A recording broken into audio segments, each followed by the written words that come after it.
Let's get this going here. All right, what's going on, everybody? Today we're going to be building a Threadripper streaming PC, courtesy of On-AirPC. On-AirPC was kind enough to send me a new motherboard and a Threadripper processor, and we're going to be installing those today. I'm really looking forward to this. This is going to be a pretty big upgrade, I think, from the current streaming PC that we're using now. I think we'll get to the point of boot up. I don't know if we'll install Windows today or not. It depends on where we are with time. But while we're going, why don't we go through what parts we're going to be using in the build? And we'll start off, let's see here, with the most tenuously sitting one. We got a GTX 1080 graphics card that's going in there. I'm going to put that aside for now. In the case we're going to be using is a Define R6. It's a newish case from Fractal. It's pretty well known for being a quiet case, not a high airflow case. Hopefully, thermals aren't going to be an issue for us. The goal for this PC was to get it nice and quiet. We are going to be using a liquid cooler I've got here. This is something I used to have in my older gaming PC. It's a Corsair liquid cooler. Can we see that? And it's just one of the AIOs. Now, the thing about these is that you can see the copper cooling plate there is not quite as big as the Threadripper itself. So we're going to see what it does for cooling, how the thermals actually are combined, the case combined with the AIO radiator all in one liquid cooler. We'll see how it goes. If we need to do an upgrade somewhere down the line, we'll certainly do that, but I'm hoping that this will be sufficient. I don't know if I'm going to be overclocking this PC. Let's be honest, I probably will at some point, just because.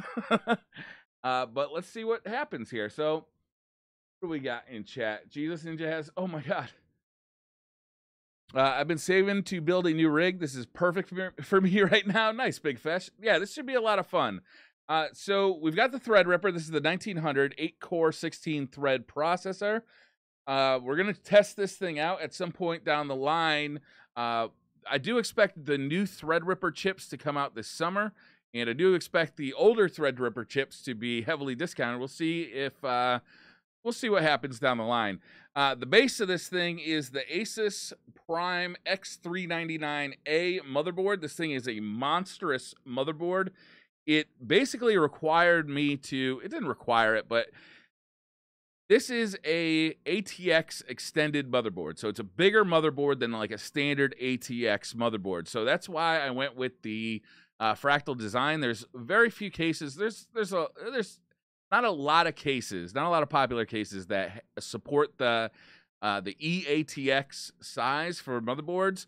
The current streaming PC is in an NZXT S340, and I could have fit it in the S340, but I would have had to modify the case somewhat. It would have looked a little sloppy. I did actually test fit it just to see what it looked like. Is this your stream room? Looks amazing. Yeah, this is the stream room.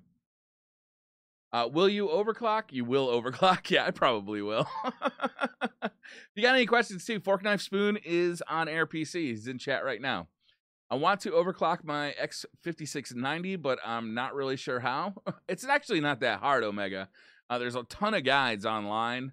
Like you can just like type in your specific processor and oftentimes your specific motherboard into a Google search and get like specific directions for your processor and motherboard. So let's go through all the parts. Okay, so we talked about the case. This is the Fractal Design R6. That off of the it is kind of heavy. Not as heavy. Gaming PC, this guy is just enormously heavy. It's a, geez, I forgot what's the name brand. Fantex, Evolve, and through Evolve, I think. And this thing was insanely heavy. I did go with a new power supply. This is a RM850X from Corsair. It's modular. I like the modular power supplies. We're going to try and do it with the 500 watt power supply that's in the current streaming PC, but I decided, you know what? Let's not mess around. Let's just get a new power supply and see how that goes. We did go ahead and get a little bit of LED lighting, RGB lighting, just for shits and giggles. We got the motherboard here, the Threadripper. This is a monster processor. I'm really looking forward to trying this thing out, putting it through the paces, seeing how good I can get the stream looking with the new processor. So we'll be opening that up. We do have Vengeance, Corsair Vengeance LPX DDR4 RAM. I believe this is rated at 2800 megahertz. Yeah, so we got 16 gigs of this, 2800 megahertz, 4 sticks of 4 gigabyte each. And we'll be throwing that in there. That to the side for now. Jeez, I'm running out of room. We do have a couple of fans for the AIO cooler. These are Corsair ML series fans. They do light up with a white LED, and they are PWM 240. Here. We're going to try out an HD60 Pro for internal capture card. There. Our boot drive is going to be a Samsung 850 EVO 500 gigabyte. And I do have a couple of spinning disk hard drives that I'm going to put in there as well. Not today, though. And we got the accessory box for the R6. Here. Got a cleaning cloth. Some screws and some zip ties. We'll leave those out. From now. And some instruction manuals. All right, so I think the first thing we're going to do is get this motherboard out. Put our processor in it. To do that, we are going to... All this, and you didn't get the Elgato 4K? I actually had this HD60 Pro sitting around. It came with the other StreamRipper. Get a focus there? There we go.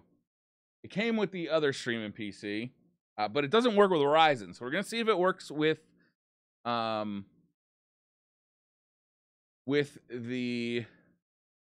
X399 platform. If it doesn't, we've got a solution in the works, but we can use USB for now. This thing is big, and it's heavy. I was like shocked by how big and heavy this motherboard is. It's Asus Prime X399. Get out of here. Accessories out. What do we got for accessories here? Got the back plate. Don't let me forget to install that. A couple of SATA cables. This, I believe, is a riser for an extra M.2 drive. I'm not going to be putting an M.2 drive in it today. This is a bridge for multiple graphics cards, which I won't be using today either.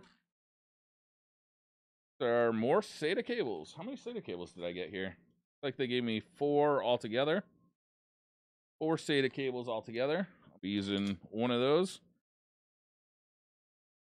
Oh, no shit. This is actually really cool. This is an adapter for the case.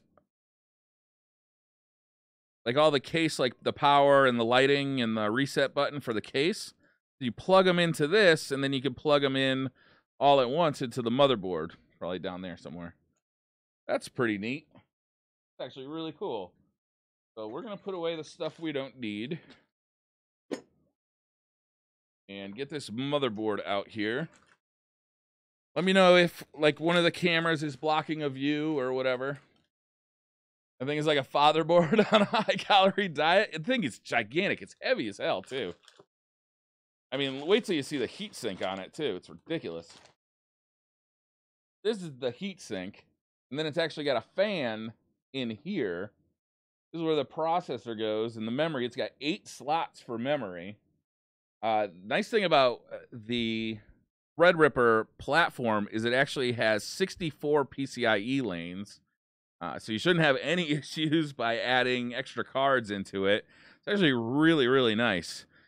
So, I think what we'll do here is actually flip this camera so you guys see it from my view. Second here.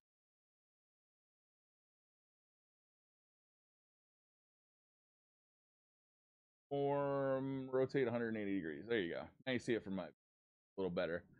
If if the camera in the upper right is in the way, just let me know and I can turn it off pretty easily. You should put 128 gigabyte DDR4 and quad channel. Max that bitch out. Yo, RAM is friggin' expensive right now. So I'm going to stick with the 16 gigabytes until RAM prices go down. And then I'm definitely going to upgrade the RAM.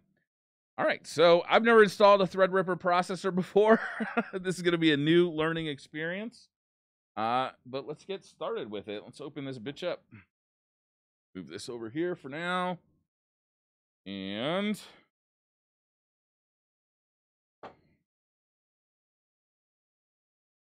there. Let's see. Unlock the power. That's cute. How big that thing is. Oh my God. Jesus. So large. Right. This thing out of here. Actually, I need that box, don't I? Threadripper actually comes with a tool for installing it. This is like a Torx wrench. And it also comes with a bracket for installing AIO. So most AIOs like Corsair and NZXT and a bunch of others actually use like the same, I believe it's the Asetek water block. So they're actually very, very similar. So what AMD did was actually give you a bracket to install those, which I believe goes kind of like this. And then you just install, put this over here. And then you just install the thing right on there. Did watch some videos about installation of Threadripper last night and this morning, as well as how much thermal paste to use. On the actual motherboard, I don't know if you can see that, but it actually tells you which screws to open first and then which screws to close first. So the screws are labeled 3, 2, 1. So when I open it, go 3, 2, 1, and then when I close it back up, it'll be 1, 2, 3. Use this handy dandy tool that they are nice enough to provide.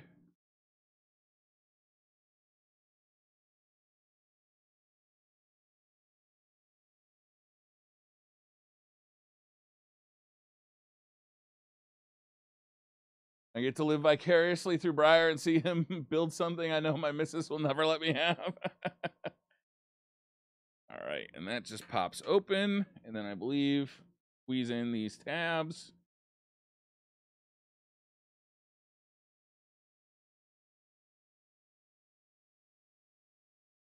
Slide this guy out, and then pop that guy off, and that exposes the socket. Get the actual processor out of here. Squeeze. Open.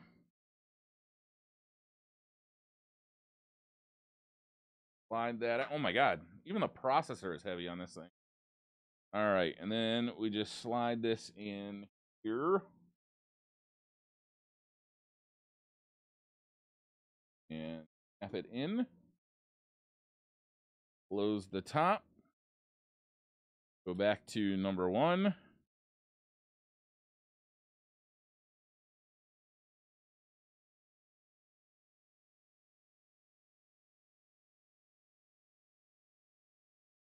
Quite catch him. Let's see here. Let's one up and give it a little more wiggle room.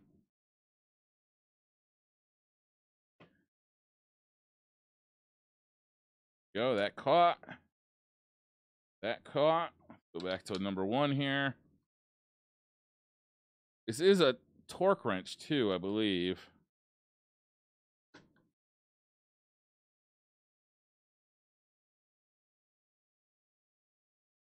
It actually tells you by kind of clicking how tight to make it. Pretty easy, to be honest. I like that quite a bit. All right, that is tight and installed. Threadripper installed. They're basically building a PC. Basically building a PC. That's a big socket. Good gravy, the pins, right? There's a Thing is massive, man. It is so large. Normally, I would install the cooler now, but because it's an air cooler, or because it's a water cooler, I'm actually not quite sure where I'm gonna put the radiator yet. I'm actually gonna leave it off, install the radiator where I want it, and then install the water cooler onto the processor afterward. Next, I guess we'll install the memory. I looked it up earlier. It goes into the gray sockets. There's just like memory. There's like a little gap there, and you can tell like it's a little bit further to one side than the other side. You can tell where to put it.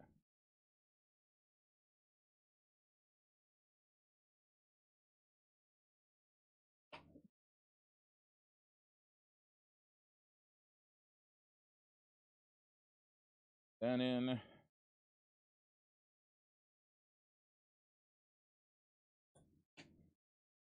Kind of clicks into place.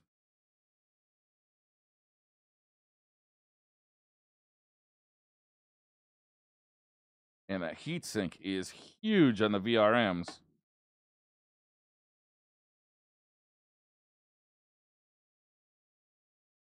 I got that seated quite right.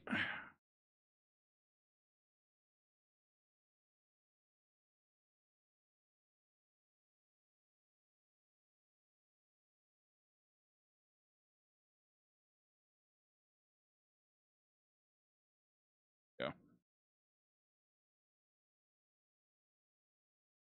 And that one's sticking in there very well.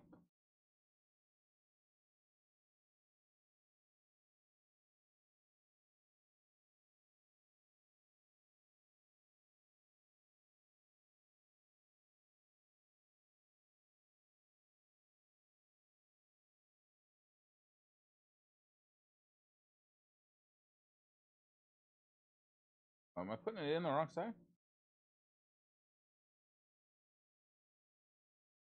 Flip on this side? Oh, there it is. Okay, it flips over on the other side.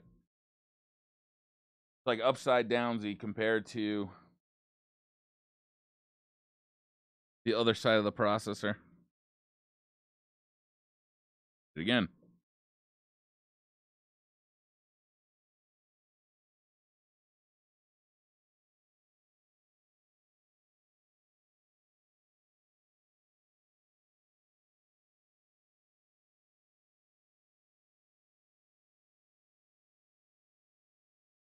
A little bit fidgety. There we go. All right, RAM installed. The next step, I suppose, is to mount it into the case. Do that. We're going to put this guy away for now.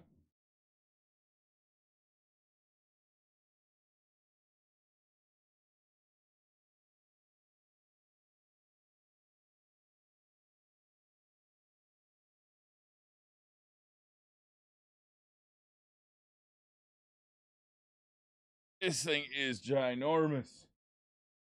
All right, go back to view.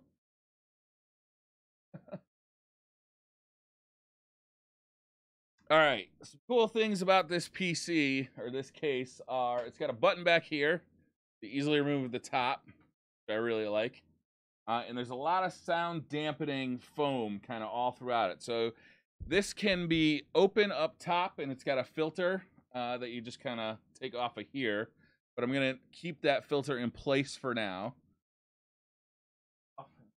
Here. These side panels are really nice because you just pop them off. You don't have to slide them or anything. Watch how easy this is. This is great. It is, without a doubt, the nicest tempered glass I've ever seen. Because there's no... Usually there's like 4 screws. There's like a screw on each corner of the tempered glass. But this one makes for a really clean look. And another cool thing is... Let me turn the case around so you guys can see the other side. The back side. what you can do here is it's got a ton of drive racks for it. And these are all removable. You can also put them wherever you want. It comes with 6. I'm not going to be using all 6. I don't think we'll ever be using all 6. But you can also, if you want to water cool, you can actually remove all of these ones and then move this panel back to be on the back of the case where my hand is now. It's a really cool design. Let's experiment with that while we've got the thing here and open. The case does also come with 3 fans, which is nice. There's 2 up front,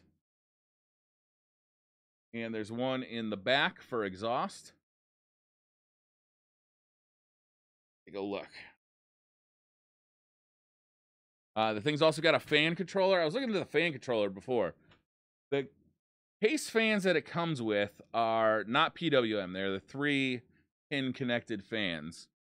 But the fan controller accommodates PWM and the 3-pole one. So that's pretty nice. Let's turn it around, and I think what we're gonna do is actually move these drive bays right out of here. Driver. I see the Fender Squire in the background. When is the jamming screen? You do not want to see me play that guitar. I am like the world's worst guitar player. Oh, this is nice. These are captive screws. Very easy to take off. So it's 1 screw to take each one of these drive cages right off, and they just really kind of pull right off. This is really nice. It's a nice design.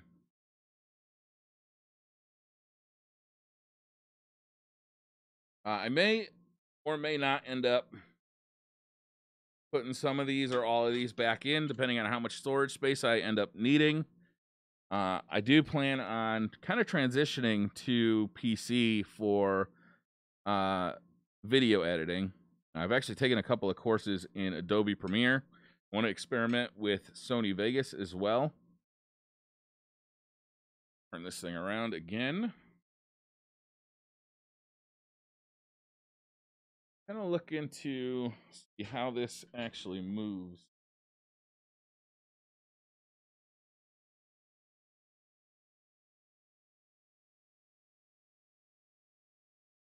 There's a server case if I ever saw one. All right, we got this kind of plate here.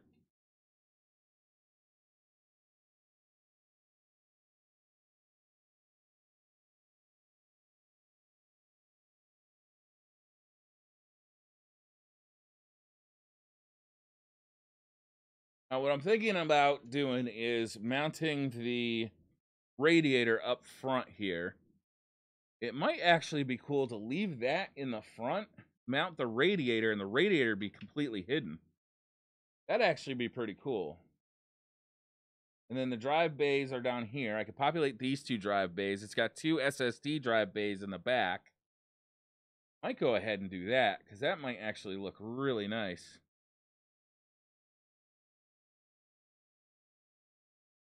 Kind of give it like a 3D look to it.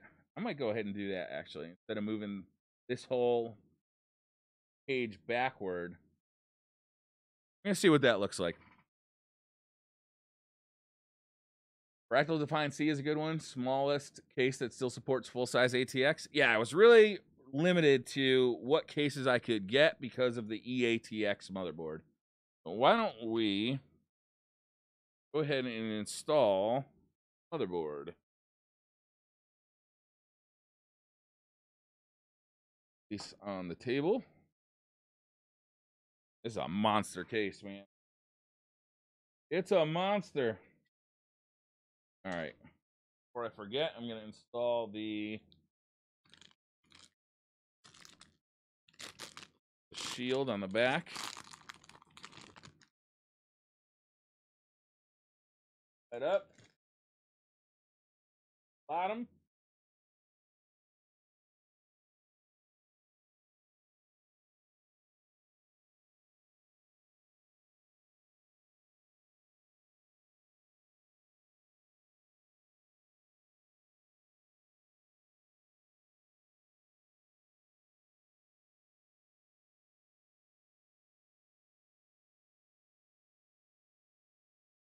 things are off and sharp as a careful when you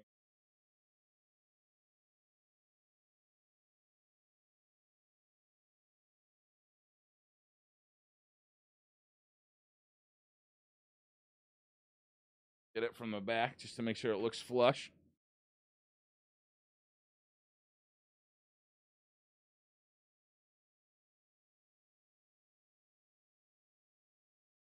Nice things about the Asus, what was it? It was the Hero X that I put my gaming PC in. That motherboard actually came with the shield, like kind of attached to the motherboard. It's kind of nice. You don't have to worry about the IO shield at all. I don't know how much you pay for that feature. It's probably not worth it, whatever it is. For small EATX and ATX, take a look at Cerberus. Only Briar had Boston accent. This would be a great episode of This Old PC. Right. I think what we're going to do is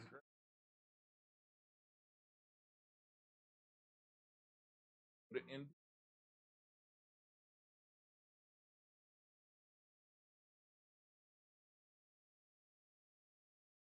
Even with this fast case, the motherboard took a lot of room.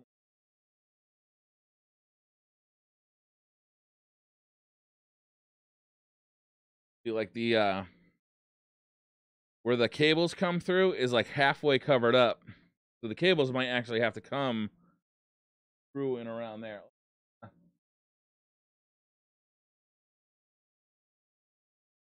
See if you can see that.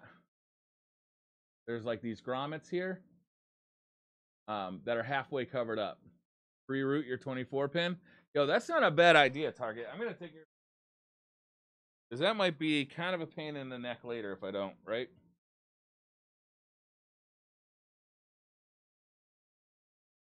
Open up our power supply and get the cables out.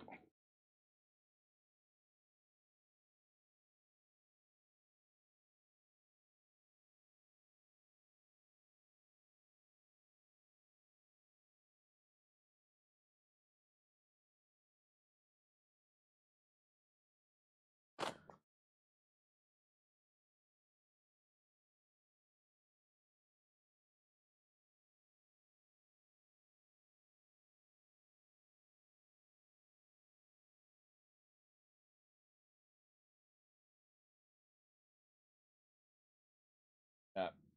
PCIe, PCIe.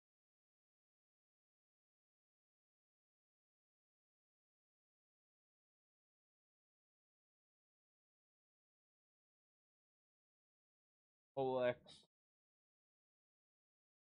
OLX.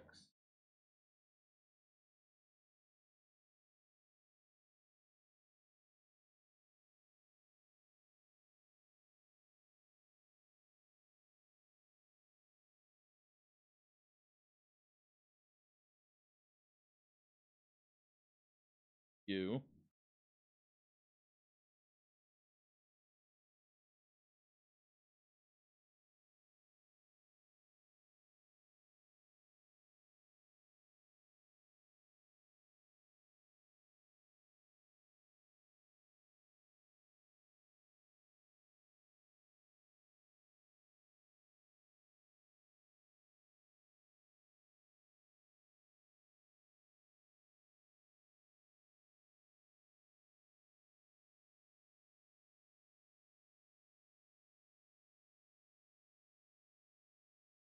Board is dual 8-pin.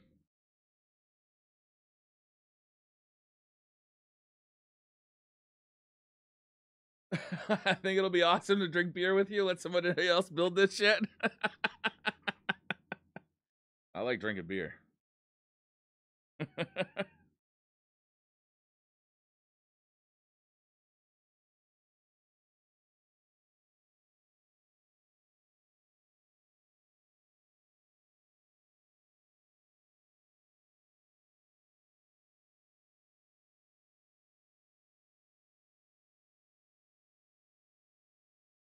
E pins right.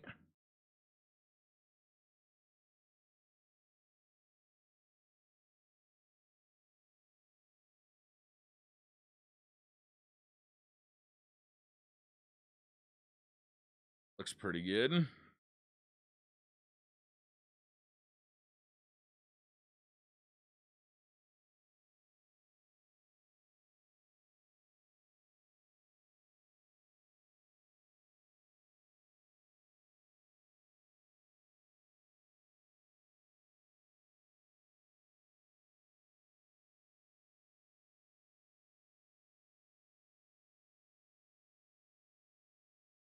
Wonder if that'll be enough there. Not quite. I don't know if there's actually enough room there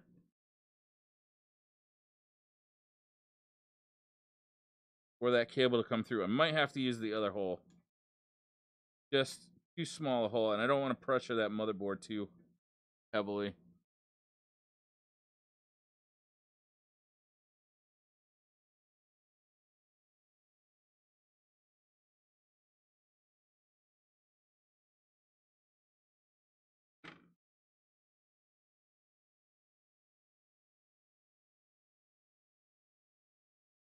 Maybe that'll work. Does seem to work.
Go in. Might just be a little too much strain. I think I'm going to have to go around it.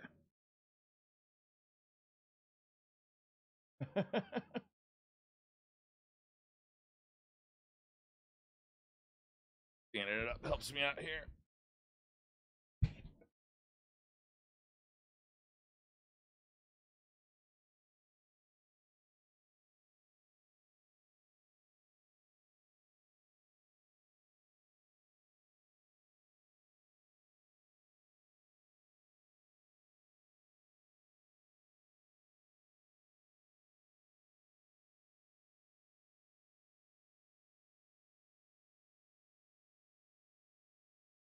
Yeah, this is just too tight. We'll go around the other way.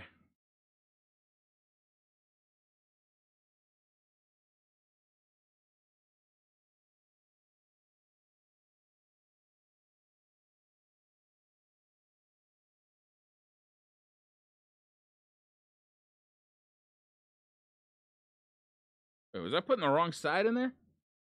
I think I was. I was totally putting the wrong side in.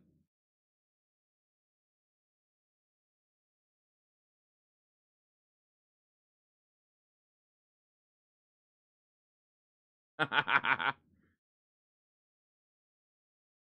do it live. That actually might work then.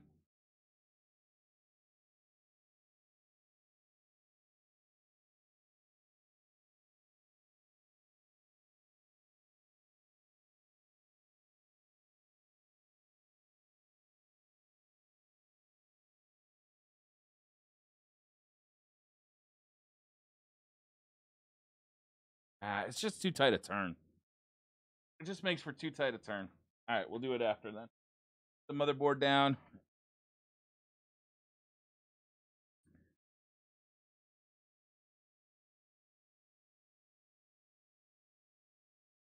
Just too tight a turn.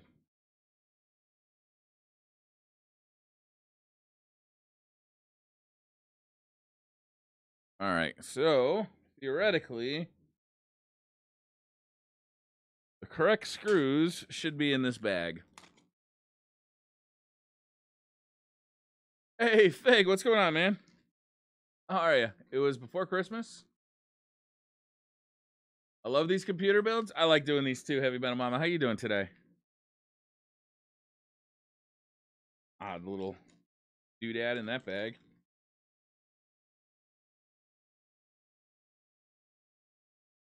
All right, so we got 4 of them.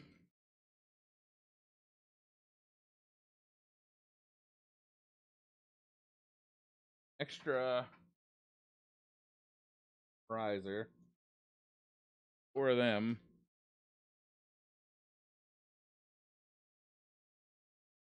Shit ton of these. A lot of screws in here. God damn.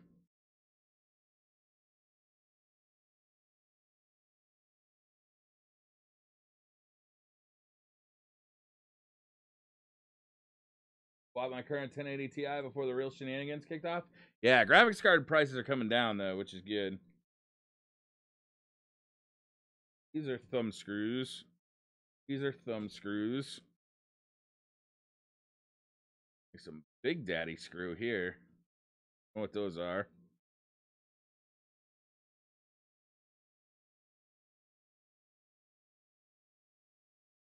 Not sure which of these two are the motherboard screws. I'm going to try this one first and see if it fits. I guess I could read the directions. Guess I could read the directions. Probably tells me exactly what screw to use. It does.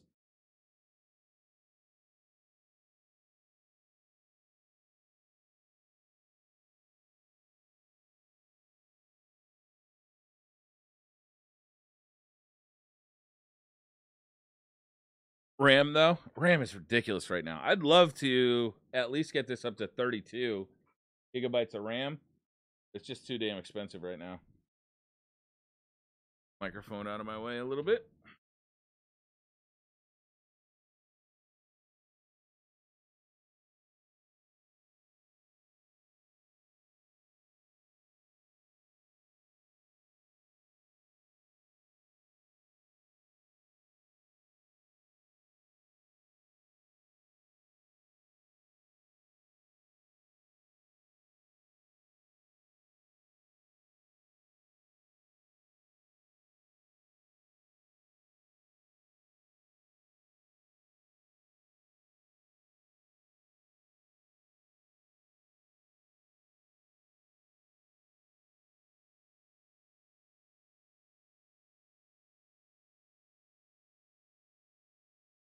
Luckily, I still have my magnetic screwdriver from the last build.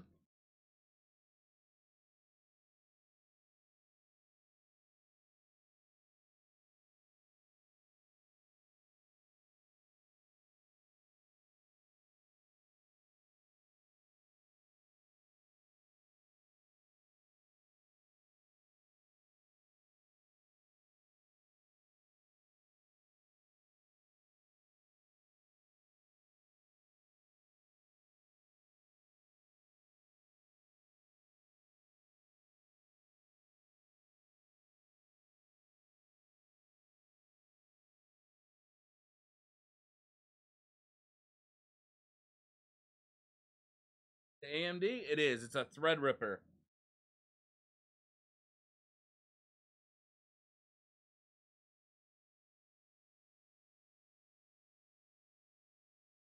Got them all here.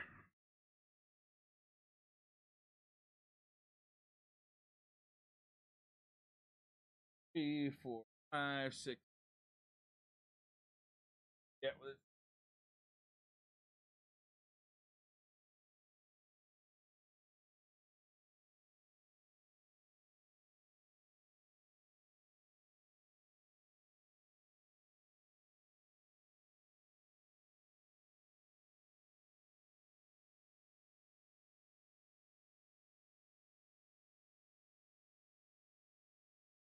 he's tight, but not like I don't want to like crack the PCB.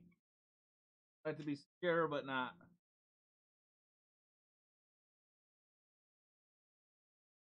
You know, this thing isn't going to be shipped or anything after this. I don't really need it to be massively tight, but I will go through one and sneak it up just there. There.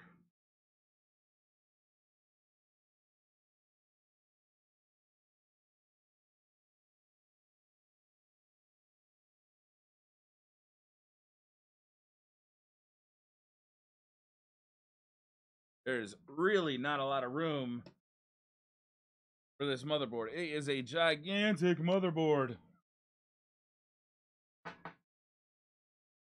All right. The Threadripper's installed. Memory's installed. Now we got to think about the cooler. Got a couple of options that I want to explore. It's a 240 cooler, which might mean that I might not be able to put it up top here.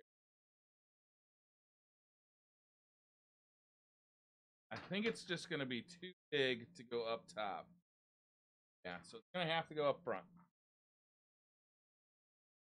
Means I have to take fans that are there out and the front panel off.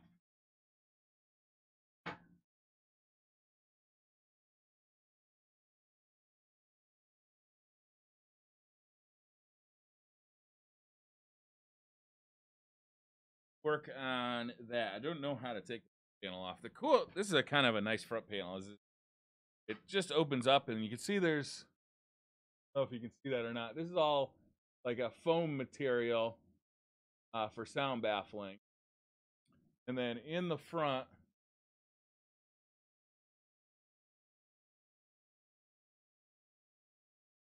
you can see there's also filtration, and then there's even a 5 1/4 inch expansion bay, which I didn't even think they put on computers anymore. I'm thinking I'm going to put a Blu-ray player in it so I can watch Blu-rays in the office. For both Blu-rays that I have. Guardians of the Galaxy 1 and 2, essentially. All right, so let's figure out how to pull off front cover. First of all, I've also heard from people who've built in this case or watching other YouTube videos of people building in this case that one of the that's the dust filter. One of the problems with building in here is that you can remove the front cover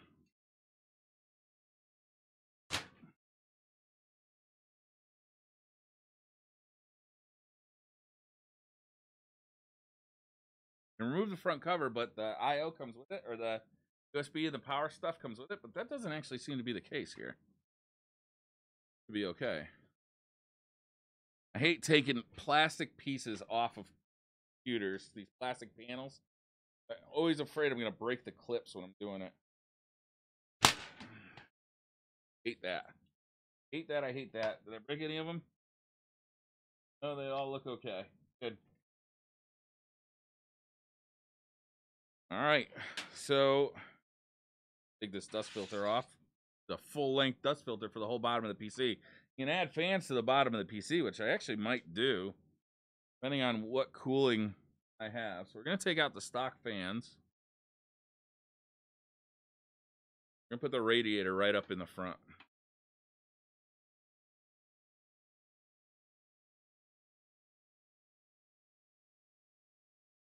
Magnetic tray for these screws.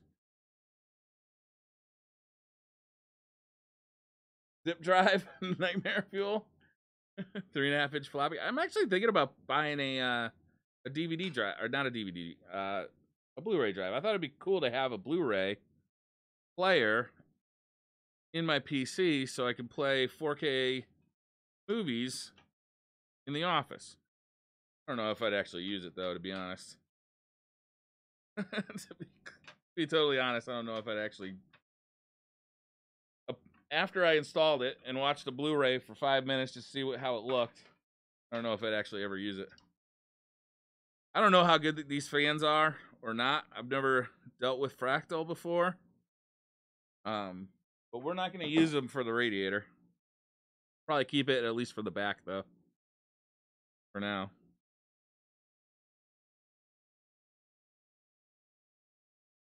This case is really built, or it's it's advertised as being, you know, more about being quiet than cool. So we'll experiment with it after the build is complete and see what the thermals are like. See how loud it is and all that stuff.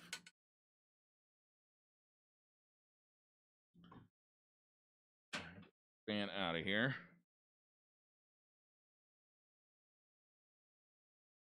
The thing I don't like about AIOs is that they don't really give you enough tubing, in my opinion.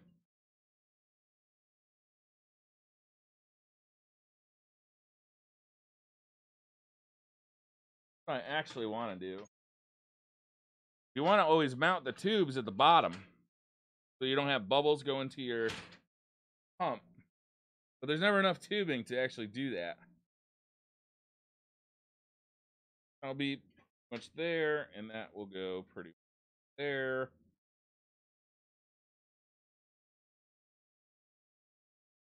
Off this cell bracket that I'm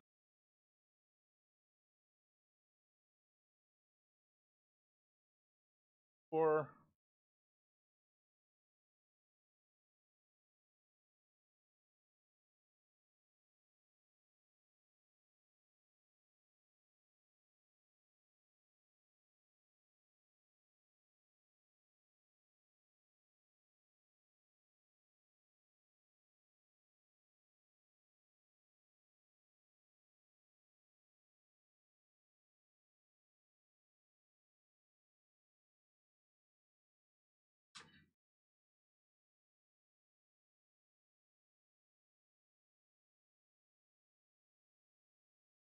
Getting a Fractal Design R4. It's an older case, but reviews on YouTube says the fans are solid.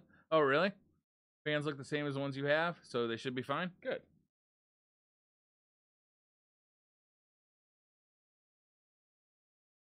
That'll basically go there. Now mount the fans outside. That reaches no problem. Let's do that. Now, to be honest, I'd rather have the AIO up on the top. It just doesn't seem to be enough room, though. Maybe if I had, this is a 280, maybe if I had a 240, which would be a little thinner, maybe that would work, or a 360 even. That would probably work, because it'd be thinner, but with the 280, which is just what I had sitting around from a previous build, it seems to be the way to go. So I'm going to use the maglev fan. Corsair maglevs. These things spin up really high speed, and they're pretty quiet when they're at low speed, not when they're at high speed. So we're going to give that a shot.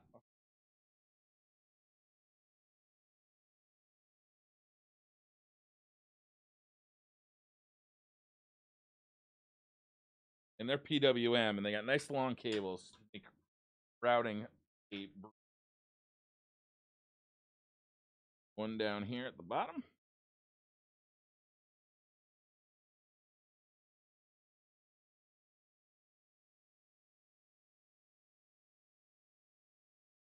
One up top. And have long screws ready to go for this.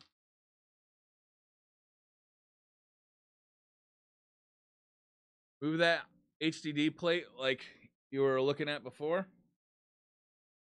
I was kind of thinking it'd be cool to have it covering up the radiator. So you don't see the radiator.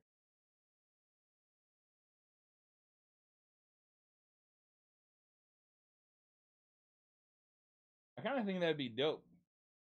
Oh, do you think it's getting in the way of the top? No, for the top, it's just too wide. It's hitting the motherboard. It's hitting the heatsink on the motherboard.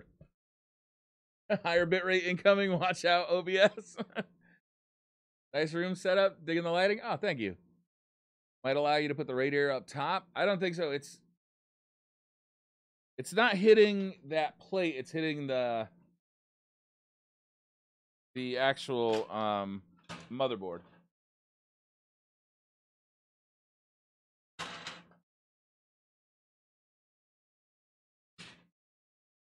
Like, I think if I had gone with a 360 or a 240, it would fit. Just not. It's too thick. Thick. Oh, actually, look, be onto something. See, move that thing. See what happens. Gotta figure out how to move it though.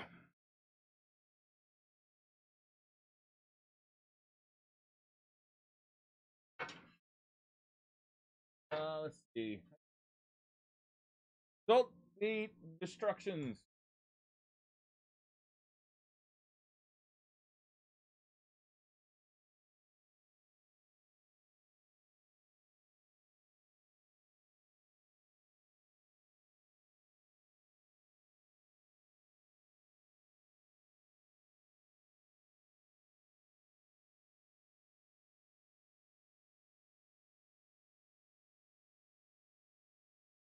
All right, so there's 2 screws up top. There's a screw in the front, and possibly 2 screws in the front, actually. 2 screws at the bottom. Got some iced coffee here, too.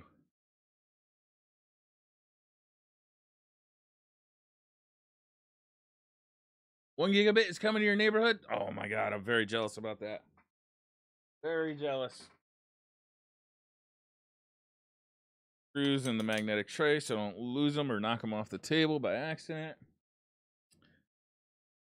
Driver.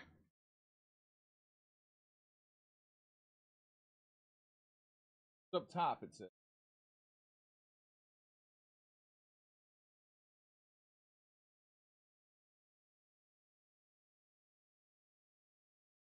Oh, they're in the front on the top.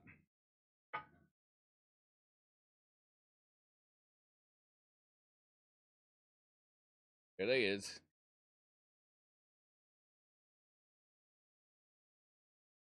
I was surprised my hood is old.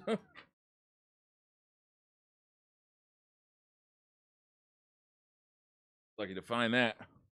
Jag carpeting and small screws are a rough combination sometimes.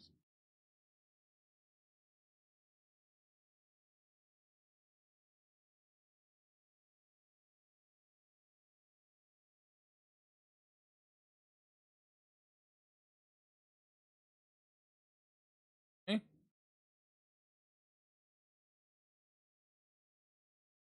2 up front.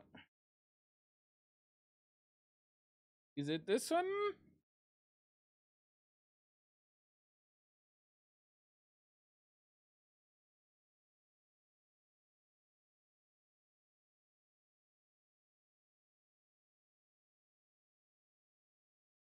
So, the manual.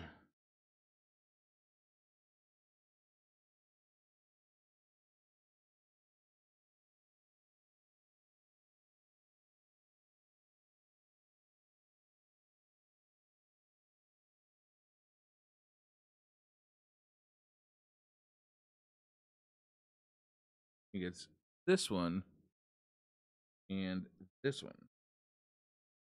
Yeah.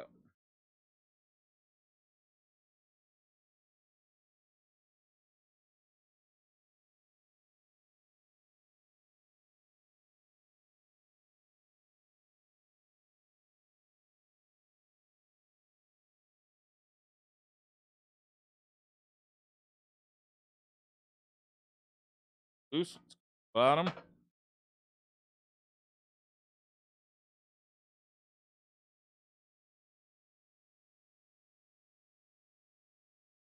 Riveted.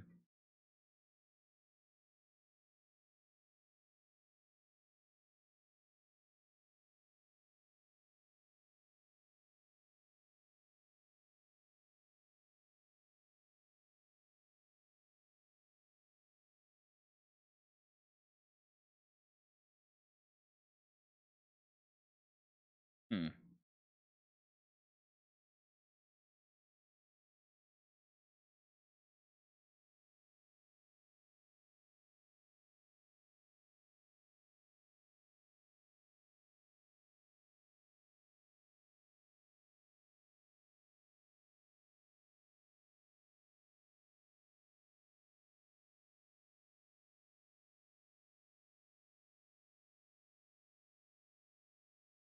Do I lose these 2 drive bays if I do this? I think I do.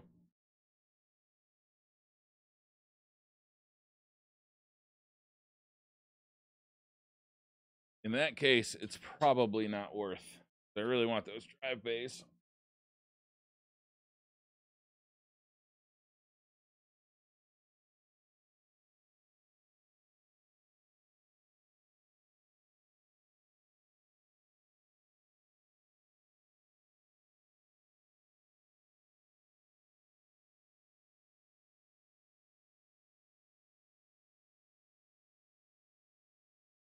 I don't think I want to do this. I don't want to lose those spinning disk drives.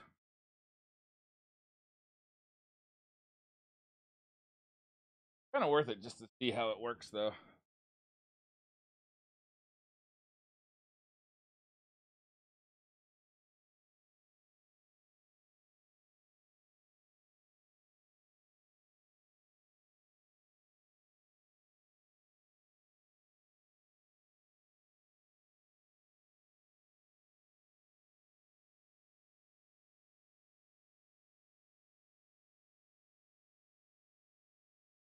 I don't need to install it.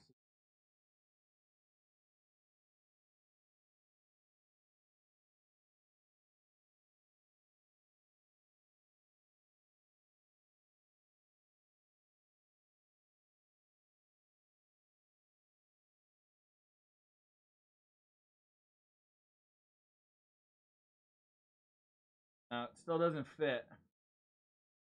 Still wouldn't fit. The radiator would fit, but the fans wouldn't. I'd have to put like the fan on top or something. I'm gonna go back to the original configuration because I like it better.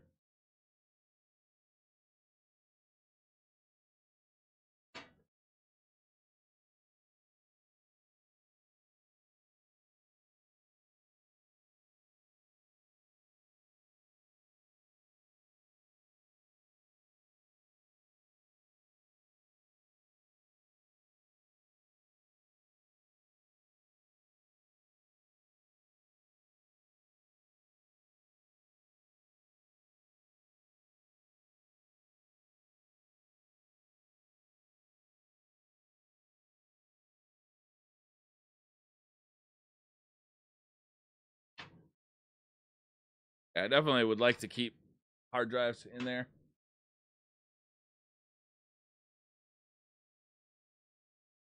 Yeah, you build that sexy machine.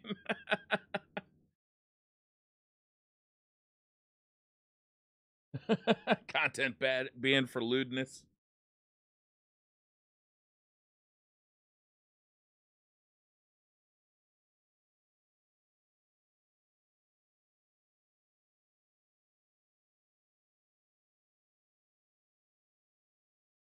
One of the things I liked about this case was that I could put basically as many spinning disk hard drives in it as I would ever want. So I'd hate to lose that functionality.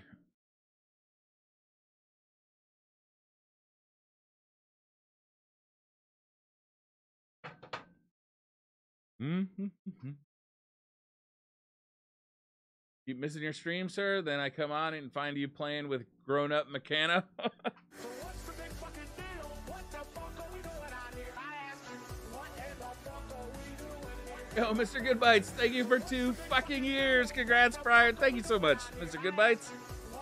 I really appreciate that, man. Thank you for 2 years.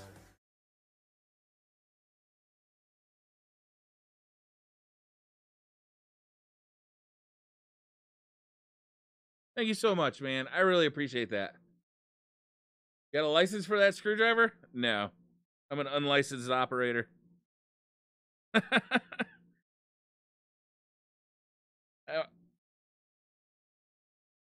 once got a ticket for screw driving while I was intoxicated.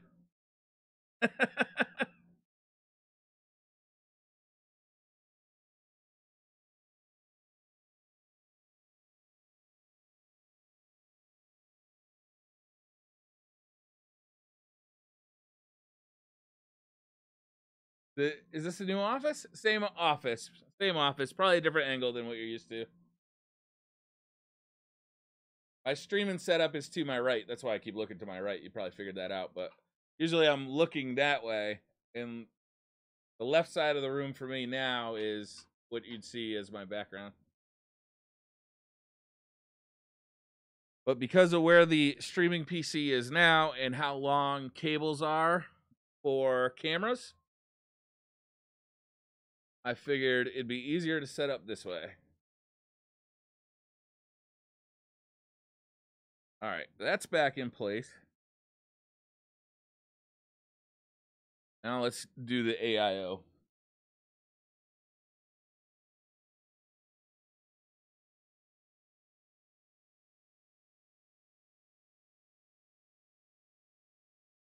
And in there, get those.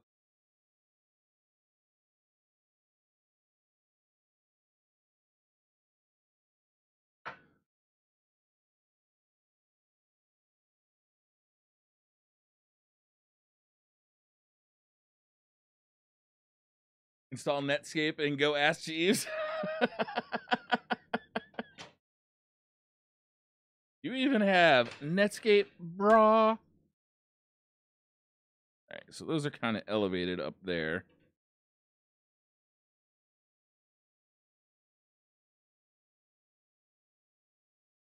All this AIO. See, I'd much rather have that thing the other way around. I wonder. Hold on. Let's see if these cables will reach.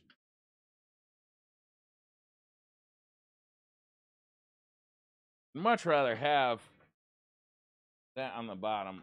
Nah, that's not. I don't understand why they make such short tubes on these things.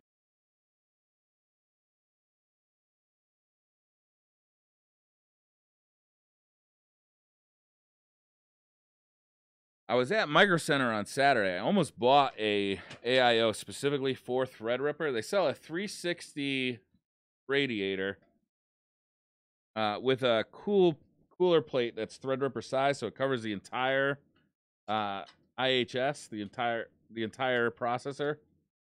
I almost bought it, but it was like $150, and I had this one just sitting around. I was like, well, try this one, at least temporarily.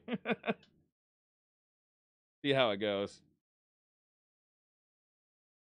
The reason I don't use it on my gaming PC, though, is because it was kind of loud, to be honest. The pump, I could hear the pump. I could hear the fans, and I was just never happy with it. So we'll see if this case kind of does a job of quieting it down somewhat. If it does, I might leave it. If it doesn't, go ahead and get the Threadripper specific 360 radiator. Read those full-size Threadripper AIOs drop about another 10C if your temps are fine. Don't worry about it. Yeah, that's what I'm thinking. The sound is a concern for me too, though. I hate loud computers. I hate them.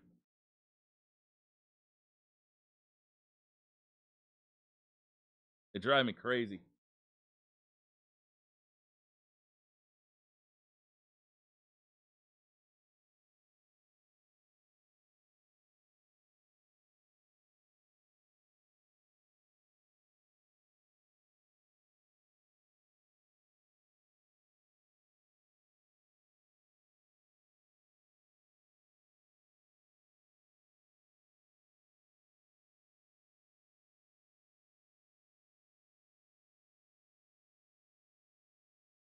I find the hole. Briar can't find the hole. I didn't need that screw anyway. Whatever.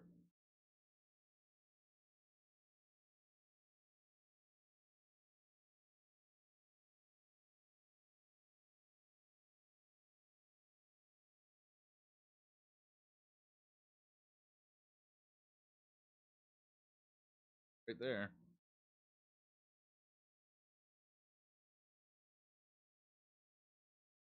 Threading. Try a different one.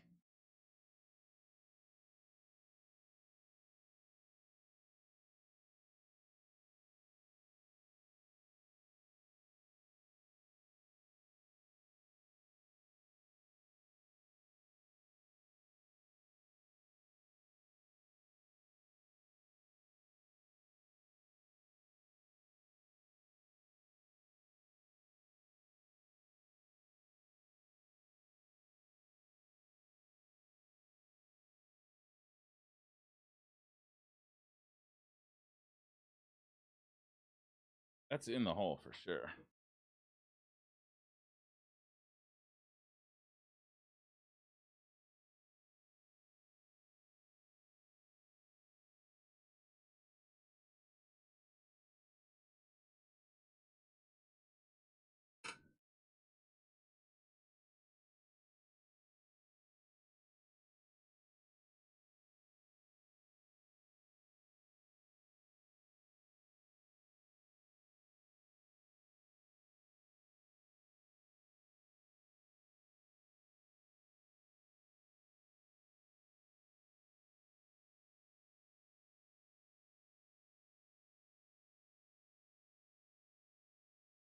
That hole is being a real son of a bitch. I'm gonna try a different one.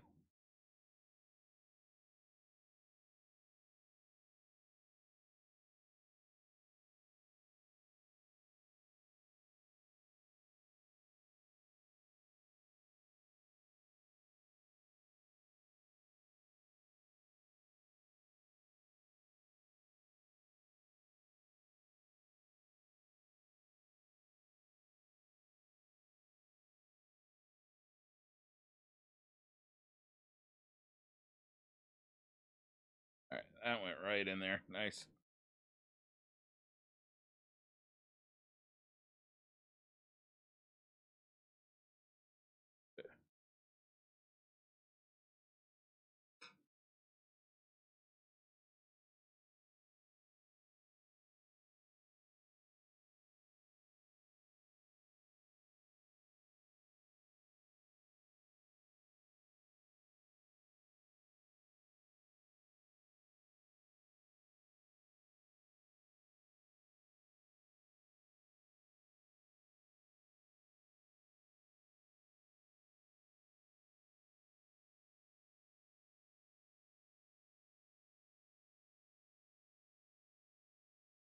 All right, I'll see if I can get that top one.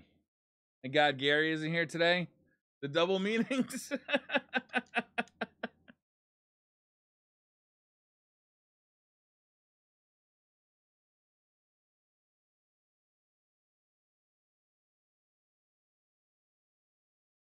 Right in that time. Might have been just a screw and hole incompatibility. You just never know with these things.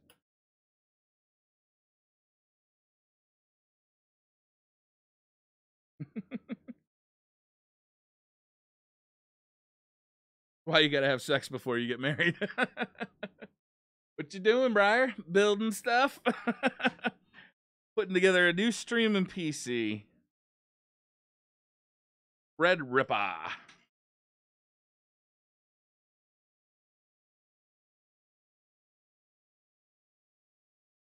Sideways? No. I don't know if the camera angle would help, but I can at least turn on that guy. Really, huh? Kind of see what I'm doing? Not really.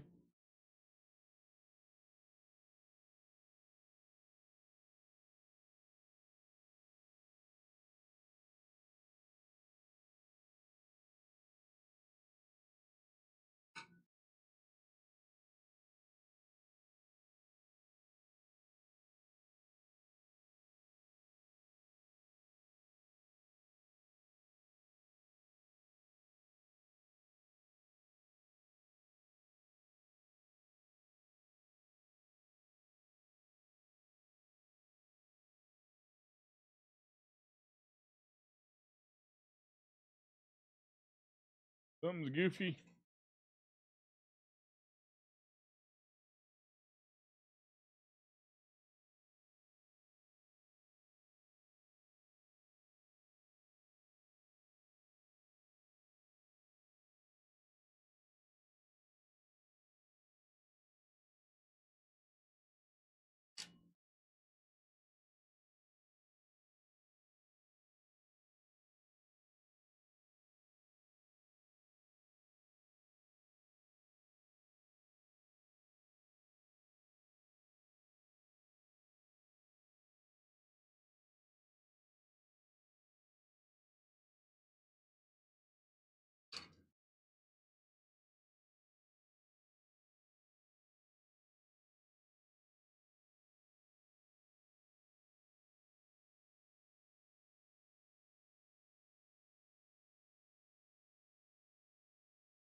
This is persnickety.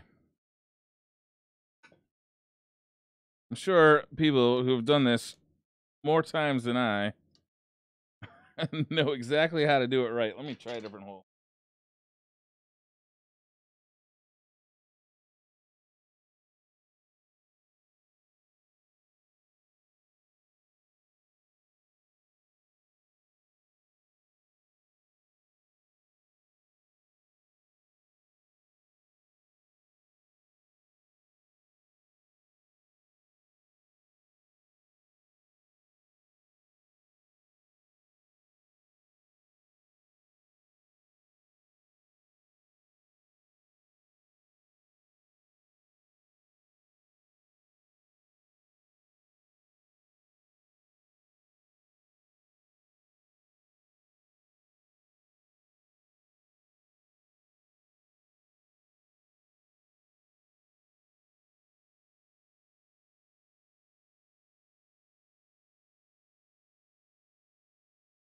Oh, get it?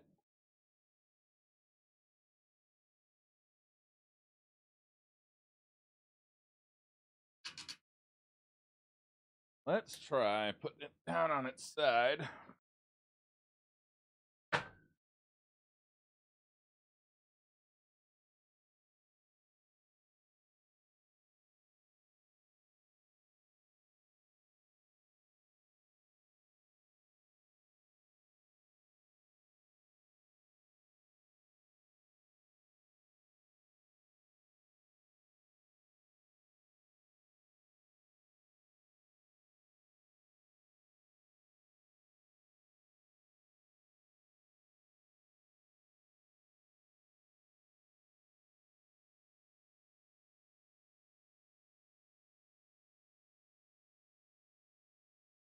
Oh, I think I got it now.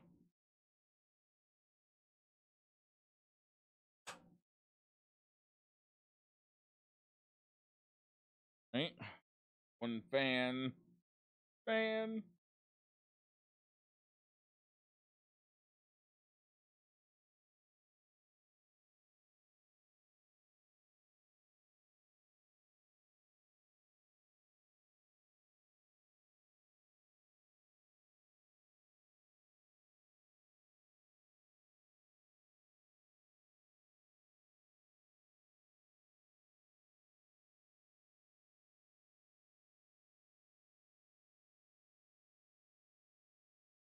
These are kind of hard to line up, to be honest.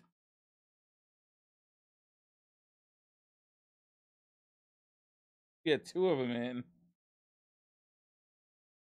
The other two should be automatically lined up.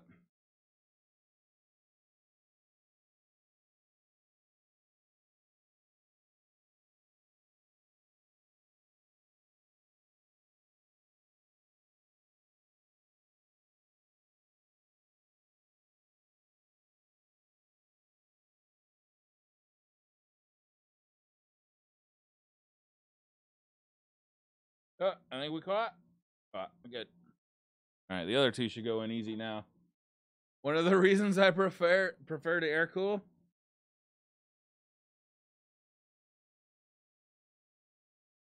I could have gone air cooling with this. Noctua makes a Threadripper specific air cooler, and I was initially going to go with it.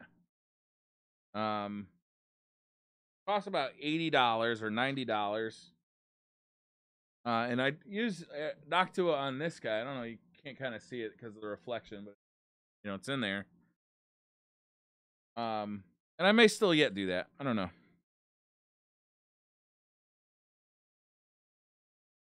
The best Noctua air cooler will actually cool better than this water cooler. But if I were to get a specific Threadripper water cooler, AIO, then that could do better than the Noctua. All right, so a little bit of space between that. I think that's actually pretty much where I want it to be. Air. Just a little bit touching. Pretty good right there.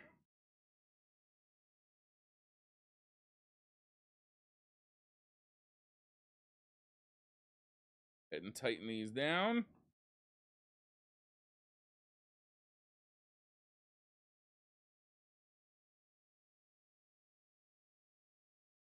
But I've been very happy with the air cooler that's running my gaming rig. You don't have to worry about leaks. You don't have to worry about pump noise. And those Noctua fans are just as quiet as could be. In fact, I ended up replacing every fan in that computer with Noctua. Hoping I don't have to do that. I'm hoping that this case is so quiet that I don't feel the need to do that, but we'll see. Certainly don't mind opening the computers up and tinkering. I enjoy it, frankly. All right, so next thing we're going to do, figure out how to mount this to the Threadripper.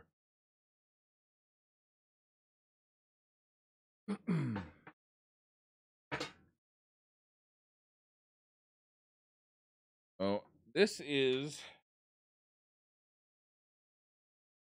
I wanted to do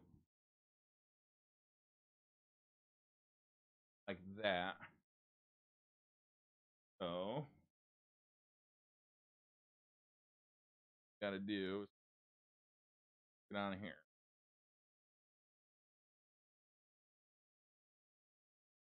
Wait, am I supposed to spin it?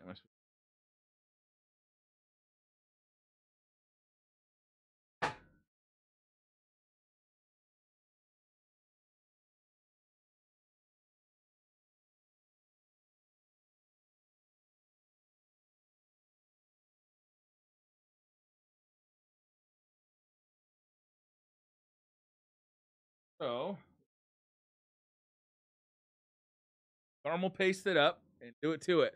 When you will be taking a break and playing us some guitar as soon as I learn.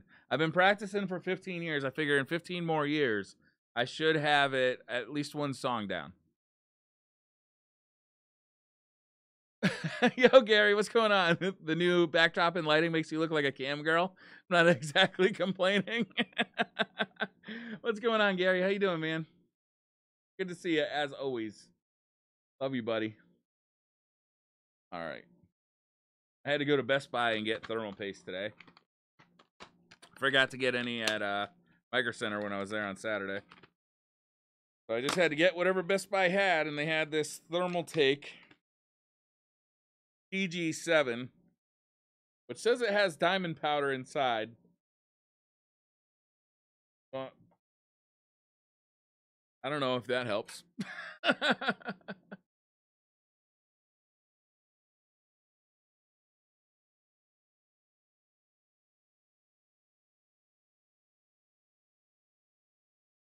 right, so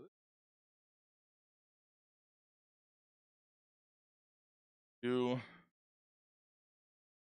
a little bit before I put the thermal paste on.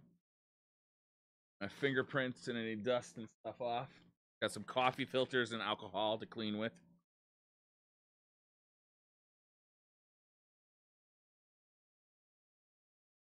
You're my spirit animal. Been practicing guitar for 14 years. Can still only play a couple of songs and solos. Yeah, I'm terrible. I am awful at it. Like, really bad, but I enjoy it. Keeping on, caught the show. Upload by Beastly at the office today. You guys did great. Also, can we get a vlog from Beastly visiting Sparkles? I wish I was there to ask more questions.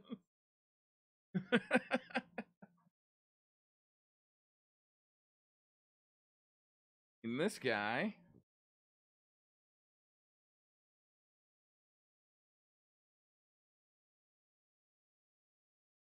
Quite a bit of goop came off of that.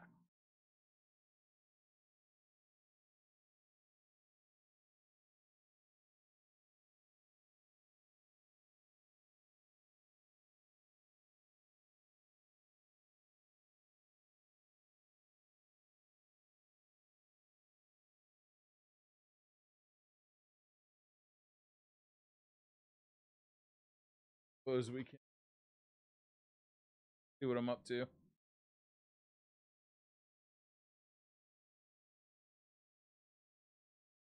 All right, and we're gonna go. What I did was I went and I watched a bunch of videos about how much and where to put the thermal paste. And Gamers Nexus did the most scientific, and they basically tested every combination. And they went with the big ass goop in the middle. That's what I'm gonna go with.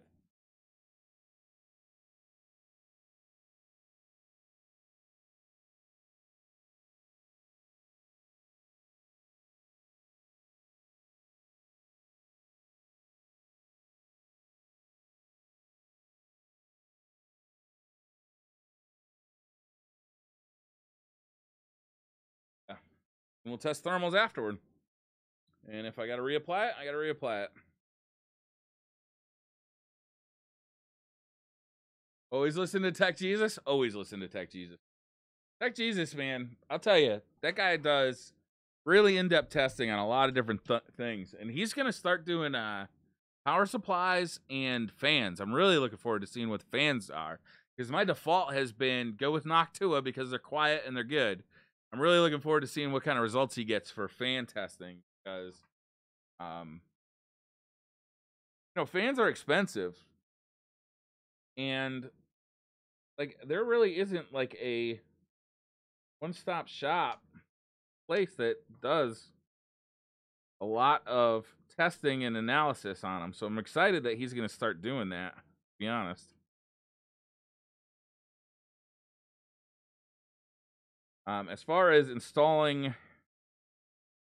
this guy, apparently the threads actually bottom out.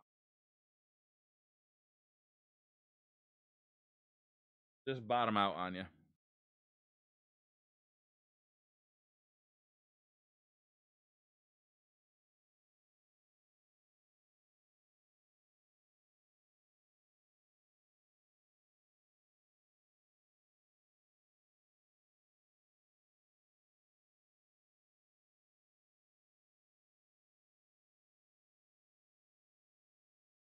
All right. AIO is installed. Hoping the insurance pays out in a week or so. A cheapo courtesy car till then. Oh, did you get in an accident? Those entry cars are literally the worst. You can unlock them from the driveway with 100 from eBay. Wish I'd known. Oh, did it get stolen? Car was stolen from my driveway last night, so that's a fun Monday morning. Oh, damn, seriously? I'm sorry to hear that, man. Need a cam light? That is a little dark in there, isn't it?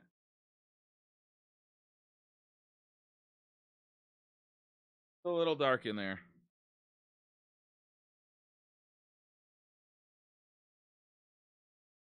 You know what I could actually do? My phone is a light.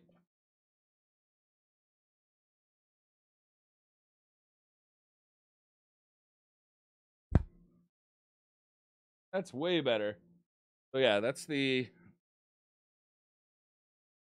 AIO I just installed. You can see I've got all the wires kind of tied up so they wouldn't get in my way. And I think that's it for now. This fan will get routed through there and go to the back. I think this one has to go to the AIO. There's a specific AIO fan header on this motherboard, which I think is that one right there. We'll have to look at the motherboard. Sure. Got to case connection. Got to install the hard drive and the GPU. Got to do some cable routing.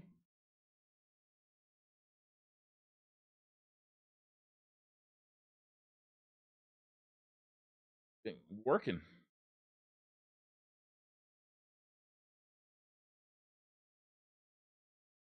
Guys off for now. I love these Velcro straps. So could be work with doubled up.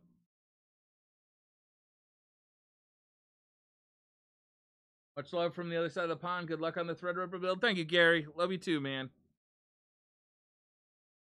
Learning with Briar. This is definitely a learning build. Absolutely. All right. So, got two fan headers for the front fans for the AIO. Got one fan header that goes to the motherboard, and we got a Molex connector that connects, obviously, to Molex to power the whole thing. And there's also a USB cable. Oh, why don't we grab the manual and figure out where gotta plug this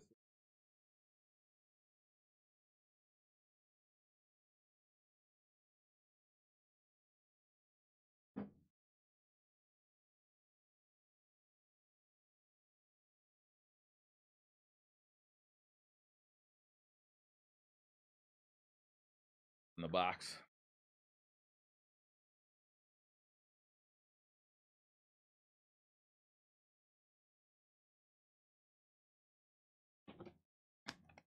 Gonna kind of need that. Where I put it though. AMD, AMD.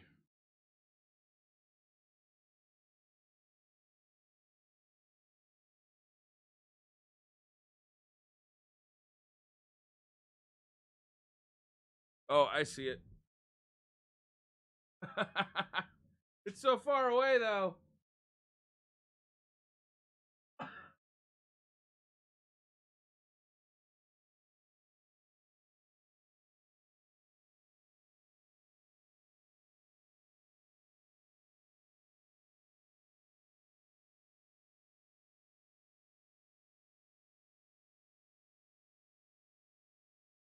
All right.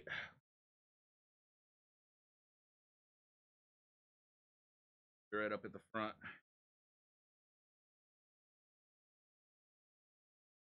The board layout. Specifically for fans.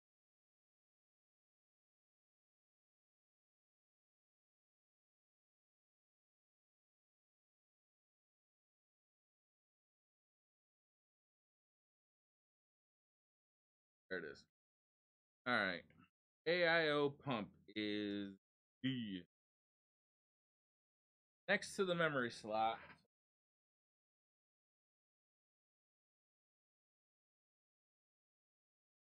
Cover fan. So plug the AIO fan.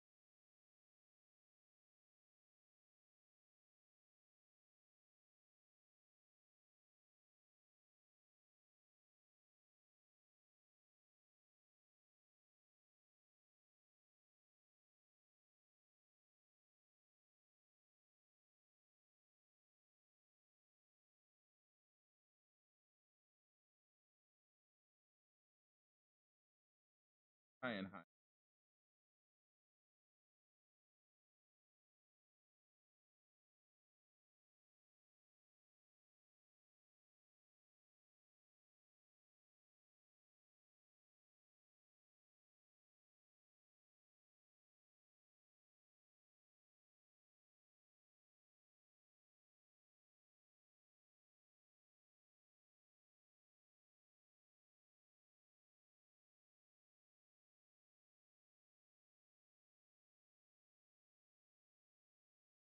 Like where this header is. Very high to.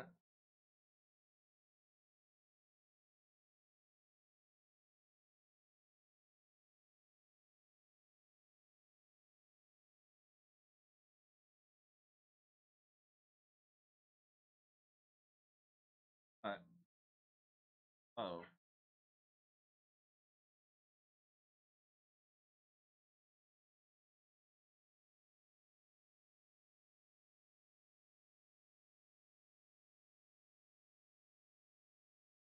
Like spot.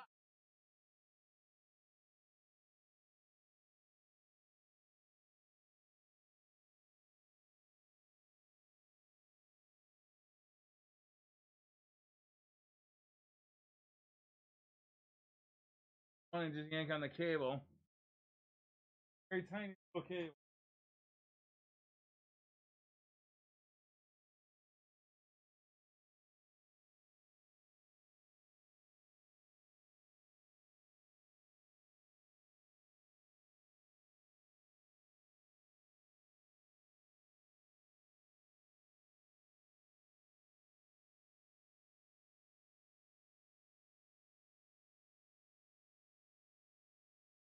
around this way.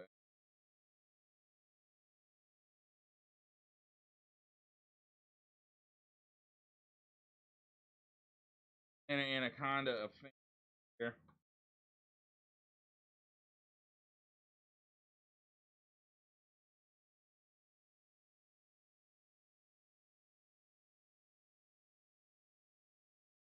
Out around. Nobody will ever know.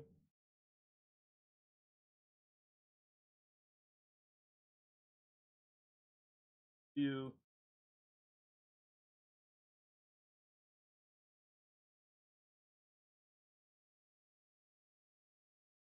Before I build a PC, I always wish.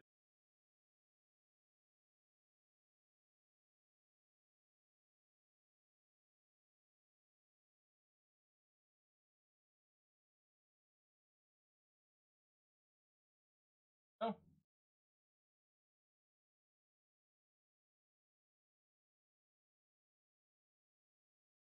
Firm but flexible. Yo, we PC building in this, Izzy. What's up, Joe? Gonna be a Microsoft tech support. Hello, sir, ma'am. I hope your day is going okay.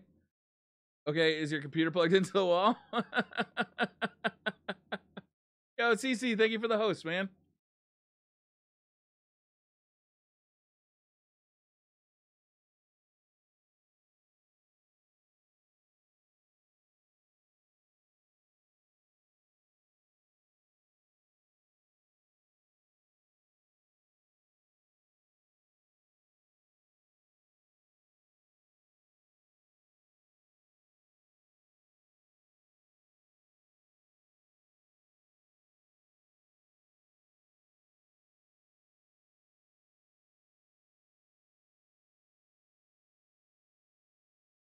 Relatively well hidden.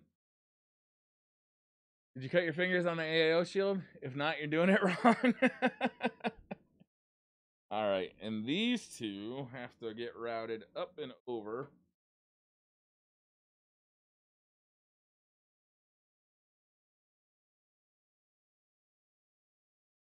Okay.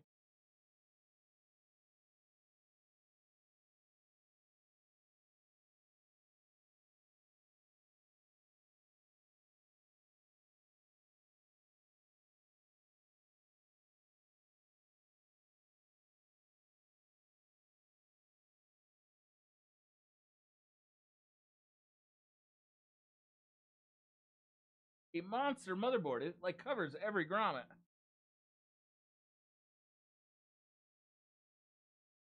It is an absolute behemoth. Glad I went with this big case, man.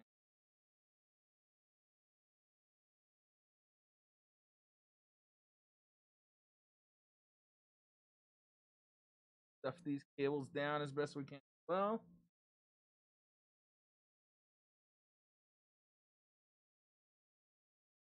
no room there. Wow, look at that.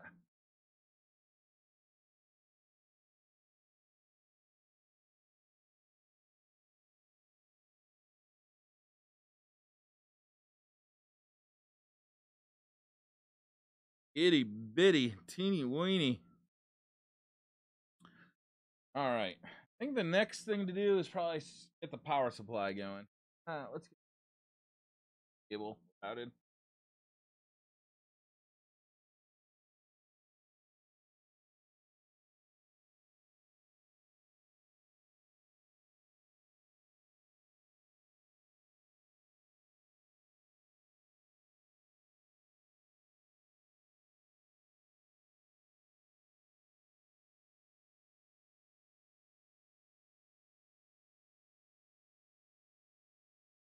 All right.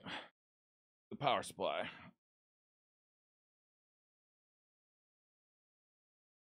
Thinking about putting a fan in the bottom.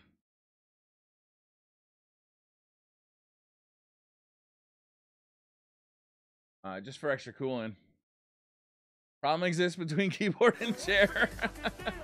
Yo, Dark Leviathan, thank you for 22 months, man. 2 more months, daddy, and we can go to third base. I want to go to third base with you. How's it going, Fragaden? All right. Power supply.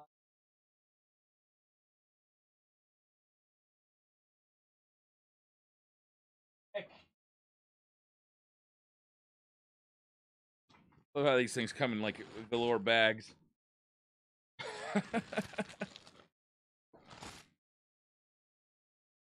Will it slide through? This is my first question.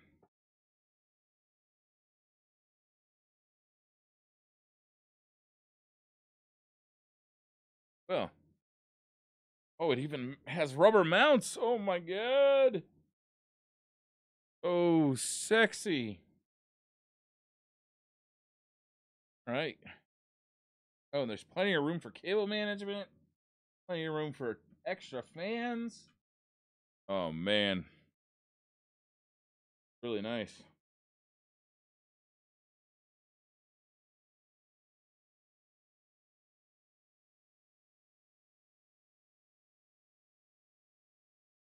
All right. Now we gotta find the screws to mount the power supply. I assume come in case of them. And I'm guessing these are them.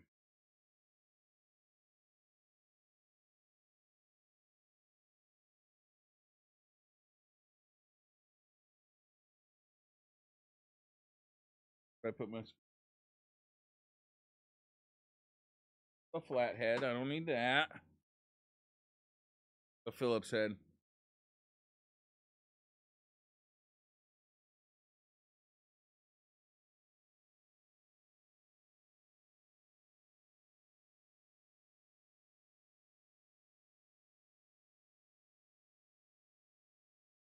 Mm-hmm.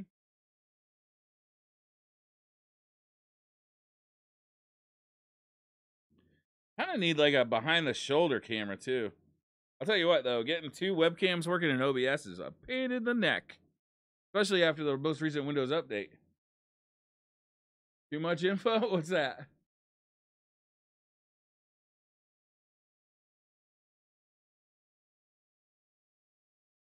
I found that introducing a smooth, strong whiskey helps with the installation process.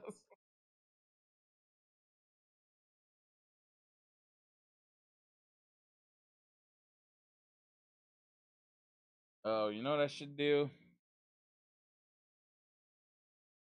I think I will do this. Install the cables to the power supply before I install the power supply. I think that's relatively easy to do, even if I ever lock this down like that. I can just unscrew these two.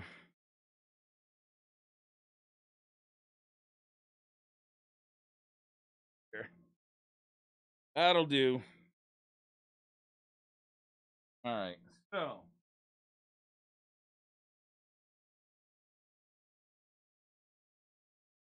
one PCIe for the graphics card. If you have to go pro, a POV shot would be nice so we can see each step if we can't try it ourselves. If you have a GoPro, oh, like a head-mounted GoPro would be pretty good. That'd be real smart.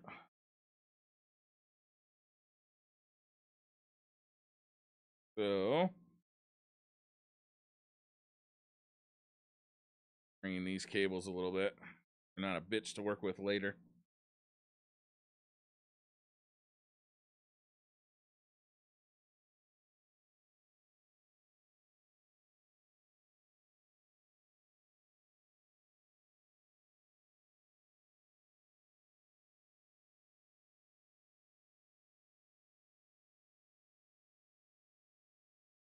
Yay.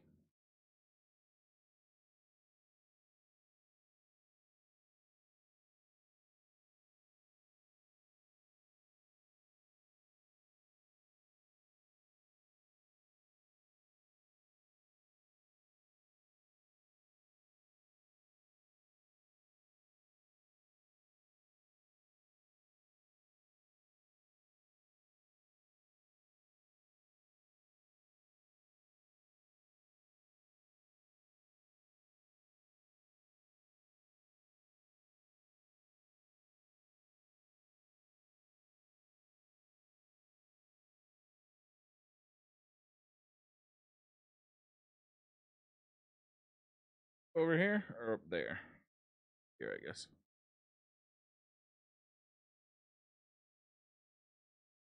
Right.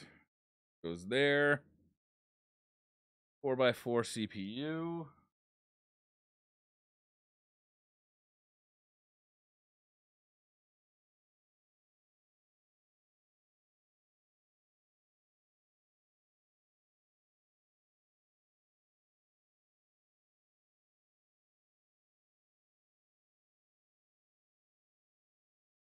Want me to get you a lapel mic for your do-it-yourself streams? It'll just take me a couple of weeks.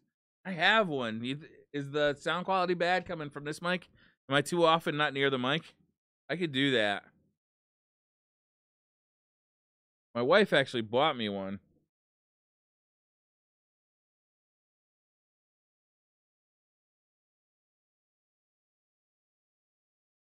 The motherboard. Oh, again. Out. What absolutely must be plugged into that motherboard? Because I'm not familiar. Okay, so you can do the ATX 24 pin, and a 6-pin CPU, and it looks like a PCIe. Do you do PCI? Do? I mean, might as well, right? We'll do another PCI. We got it. Let's plug it in, man. Let that fucker rip.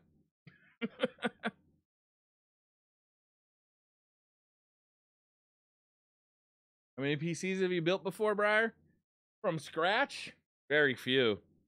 But I used to be a tech, and I used to repair a lot of PCs. But actually putting them together from scratch, very few. Very few. Mostly, what I've worked on is repairing broken PCs and laptops, or kind of putting together stuff from other PCs, like kind of. All right, this one. And Molex, and I think that's it. We might do 2 Molexes. I'll probably do 2 Molexes. Or, I'm sorry, not Molex, SATA. Because one of them has to route to the front, and one of them has to route to the back. I'll probably just go ahead and plug 2 in while they're out.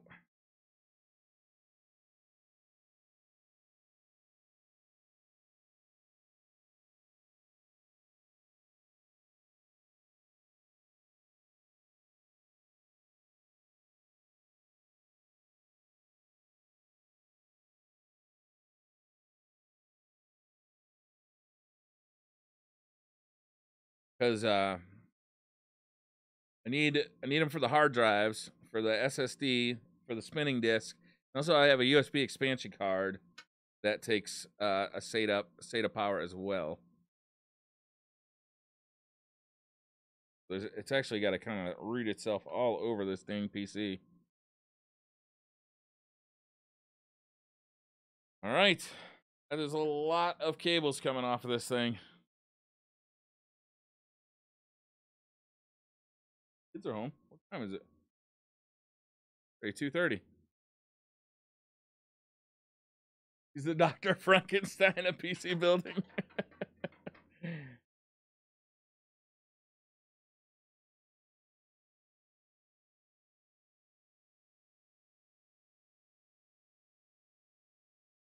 All right.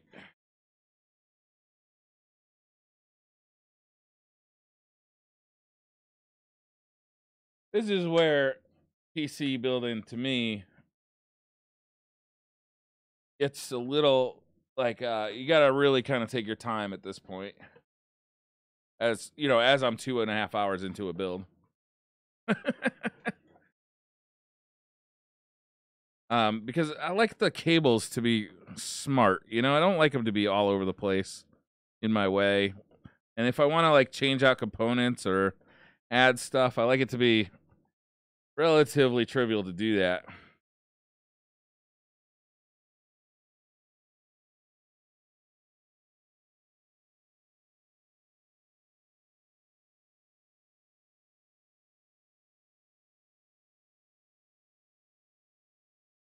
Power plot supply is installed.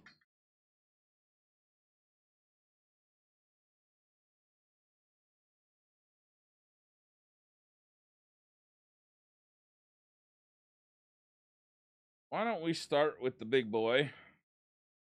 24 pin.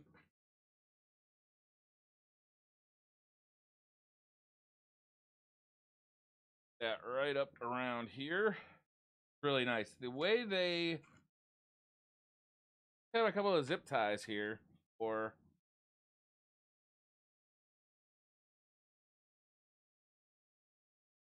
not zip ties, Velcro straps here for cable management in the back, but it makes it for real simple. And you can keep fastening and unfastening. Mess that is those cables now. And plug this right in. Boosh. Done.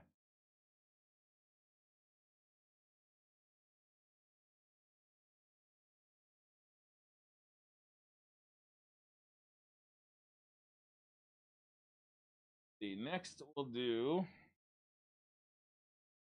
that 6-pin. That'll be the next biggest one, right?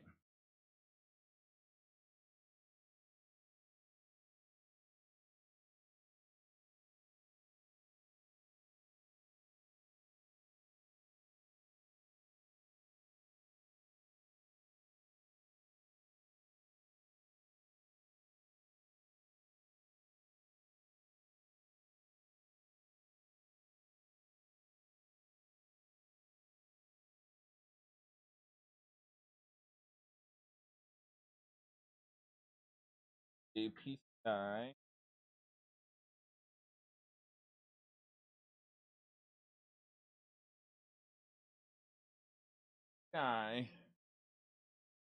Go around the other way.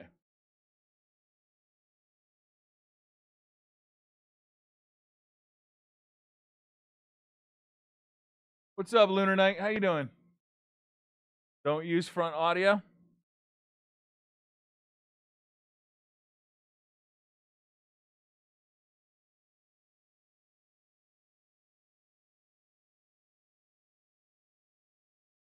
It actually better.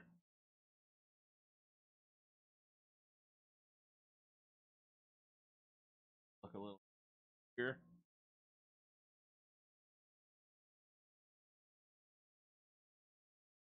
Dude, I am so glad I decided to get a bigger case. That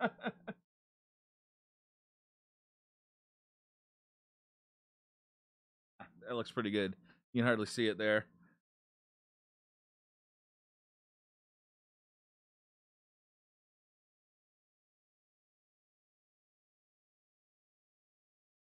And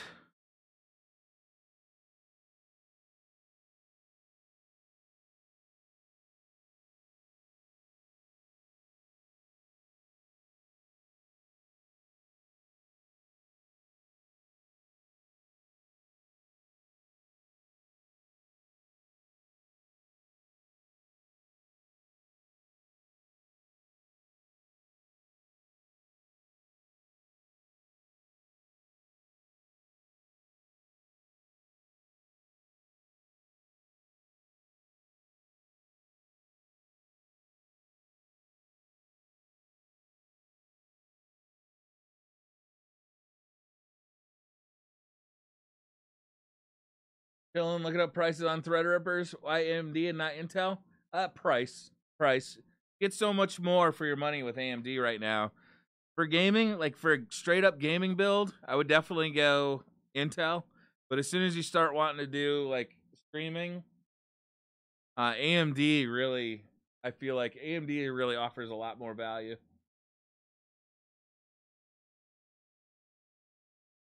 Wait. Look at the directions.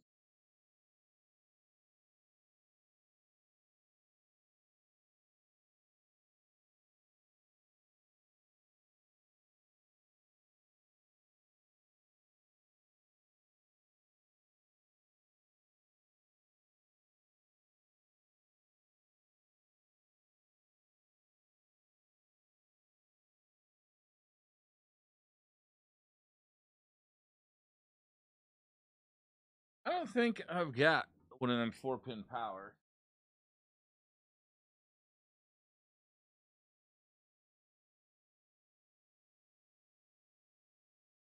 I don't think I need it.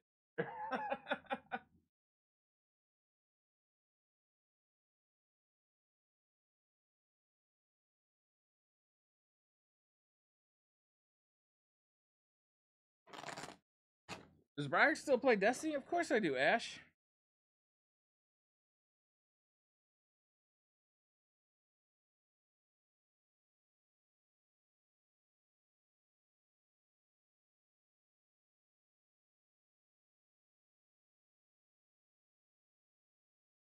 Look. I think this is what it is. I see what it is.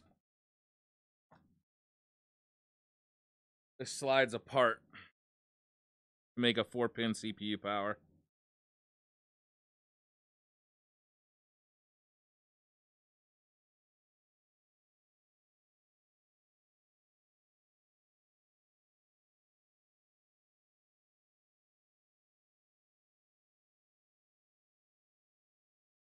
Do I actually need to slide it apart, or does it?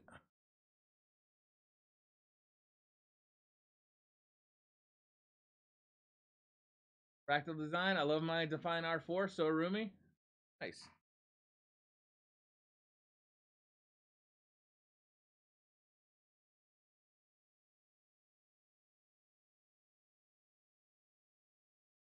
That's a no to Destiny, but he is still playing Destiny 2.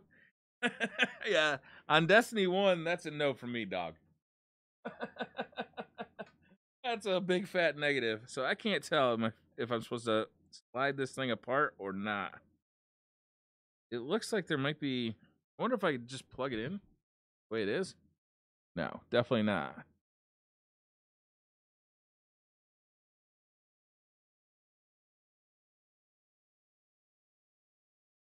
Maybe? No. Maybe?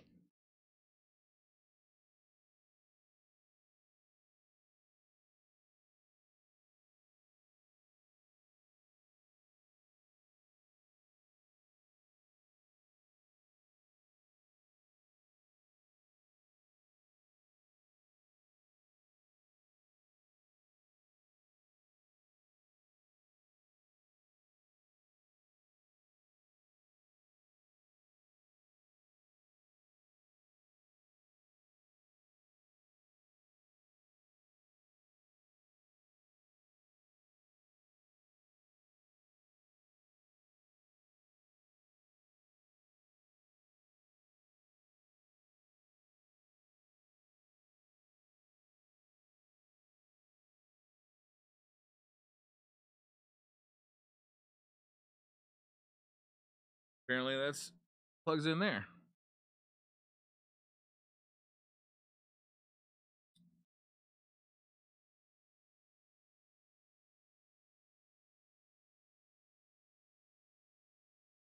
And there, I think this is also a USB connectable power supply, but there's no instructions about that. Probably Corsair link.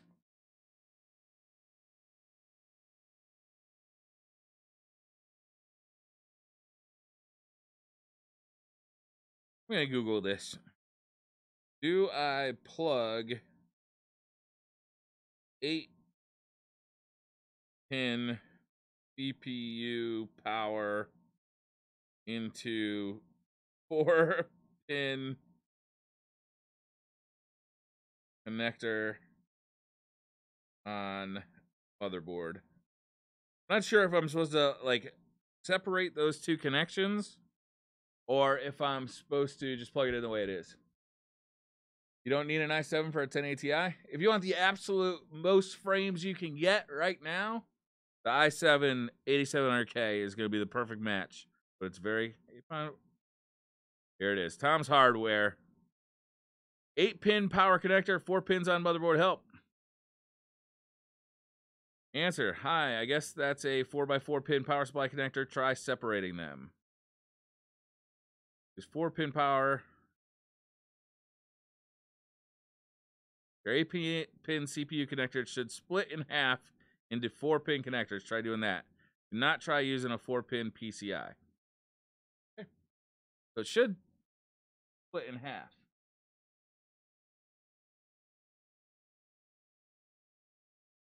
Take another look at this thing.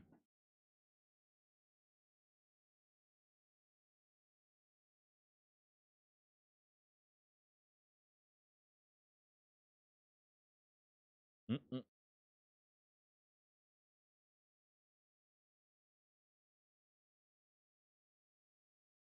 I see. I think I got it.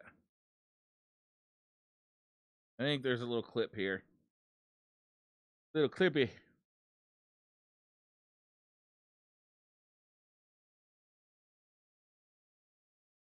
Yep. And it pulls right apart.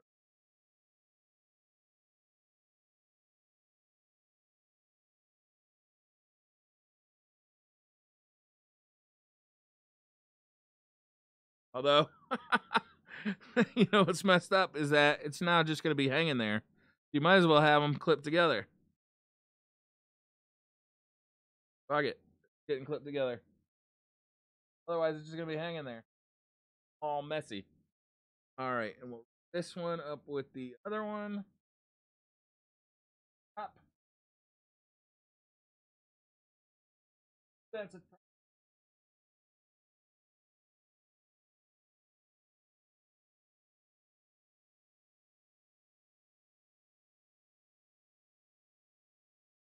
right. All right. All right. What else do I want to route while I'm in here? You know what? Let's do the fan controller cable.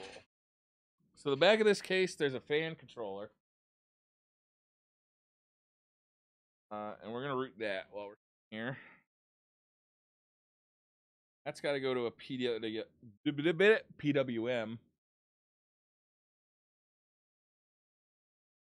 Then the other wrong way than the way that you tried first to make it work. Yo, that's why I like that Apple Lightning connector and their Thunderbolt connector and the USB Type-C.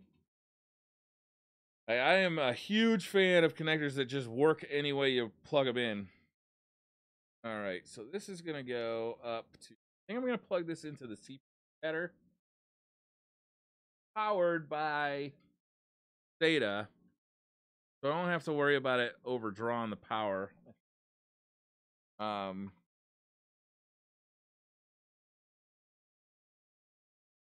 Say this motherboard does not want to remain seen.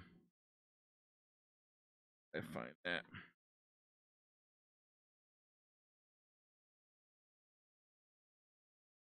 The CPU fan is B, so it's on the top right.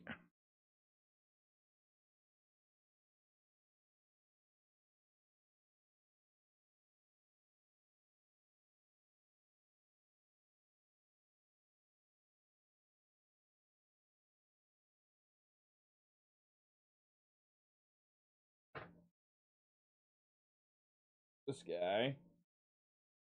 Plug right there. Perfect. Perfect. Draw that through later. Suppose we ought to do the cables for the actual case itself. And we still got to install the hard drive.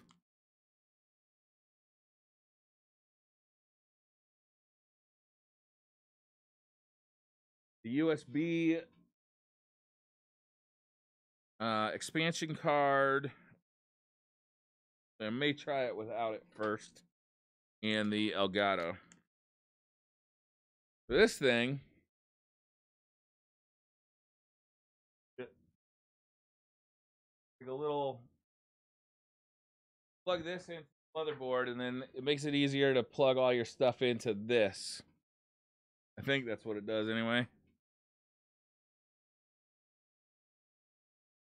Question is,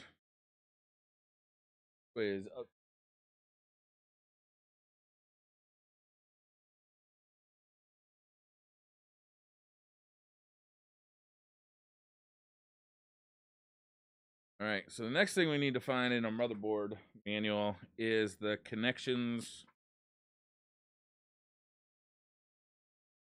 for the case.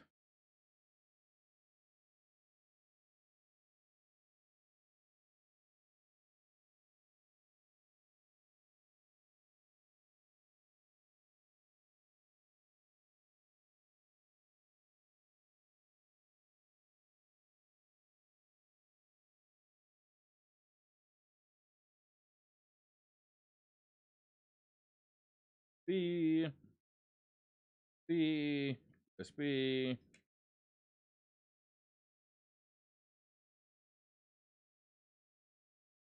Usually like a little diagram somewhere in the motherboard manual.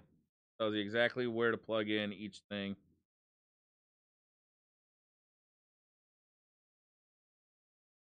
All right, there we go. Front panel connectors.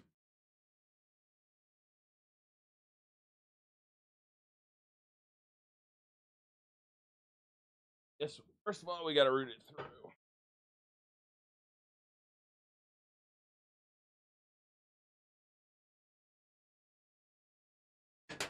Oh, didn't sound good.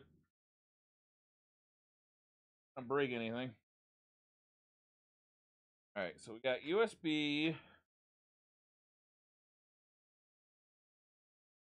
Oh, that's interesting. There's two.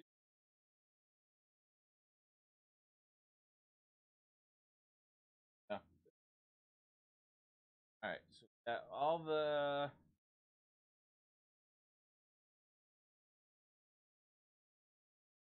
We got all that stuff. We got USB 3. We got USB 2. We got HD. Best way to pull this through. Oh, you're right here, right?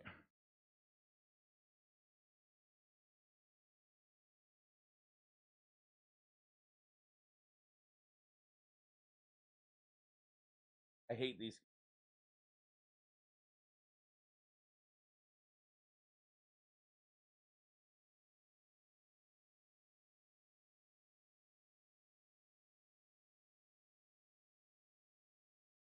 And USB 2 in the same spot. Audio is usually.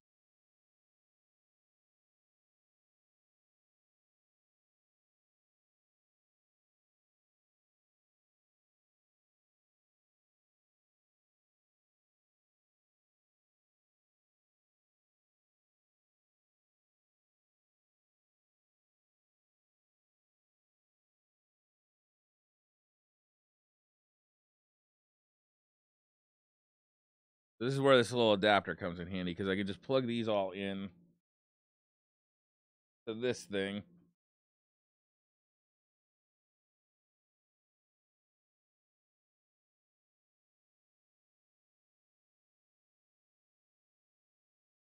Reset power, HDD, power LED, power switch. All right, which one's which? Power LED.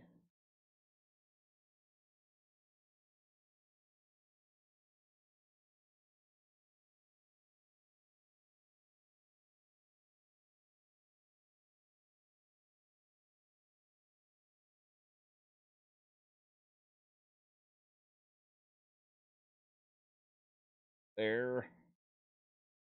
Yeah, this would be what the GoPro would be perfect for, right?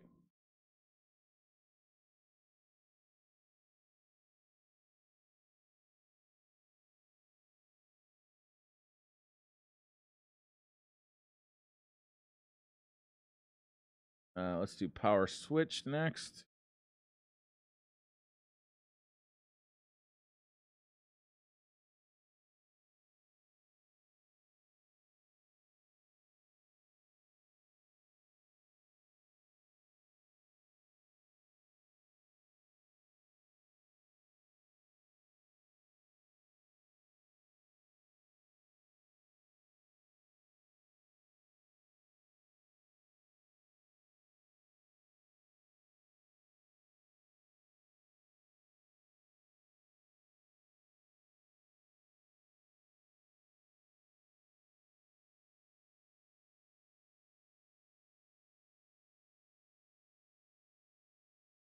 God, these things are infernally small.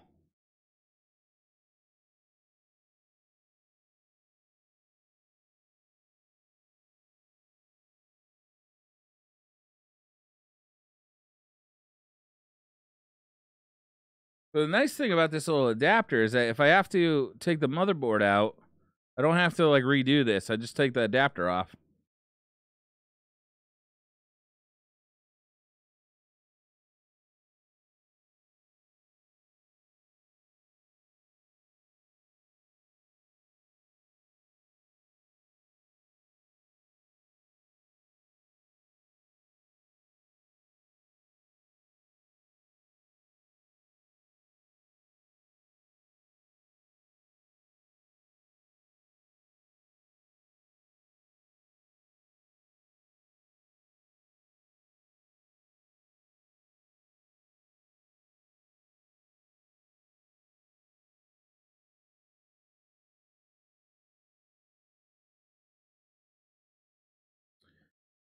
All right. Reset. Right next to the hard drive, LED.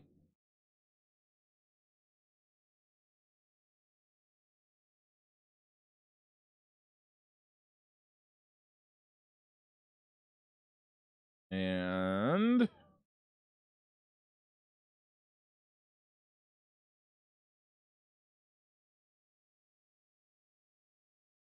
the power switch go.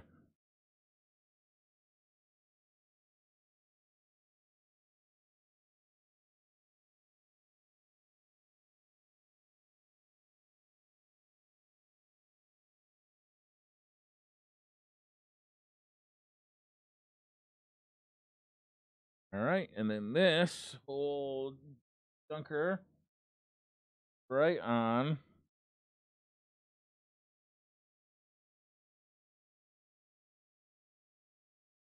corresponding one on the motherboard. That is a fairly elegant thing. I like that.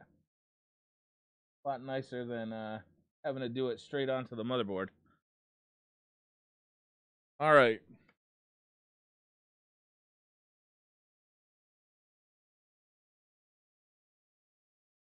What are you doing with the other streaming rig? it's its upcoming life is not a pleasant one. I can assure you of that.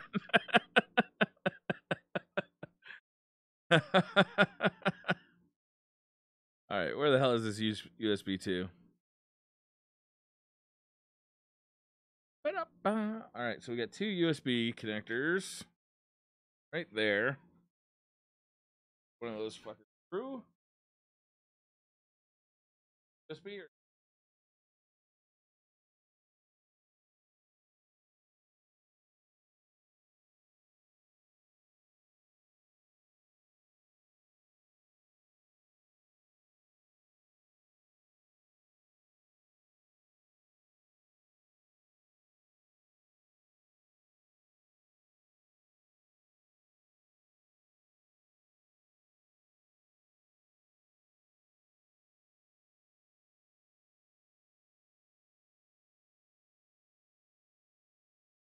All right, front panel USB is connected.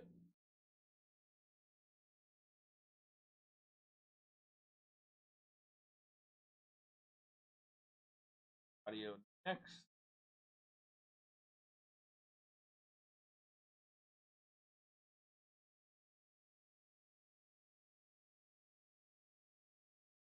Usually that's in the back over by the actual audio circuitry on the motherboard.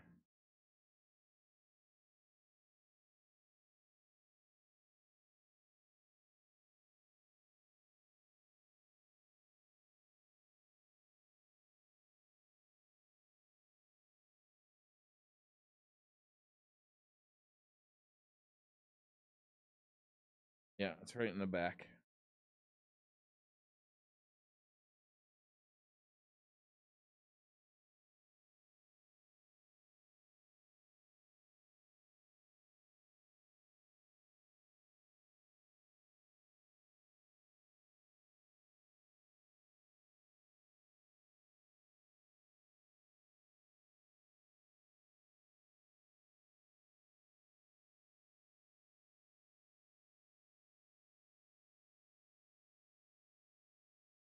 A lot of people don't even hook this up because they're notoriously shitty.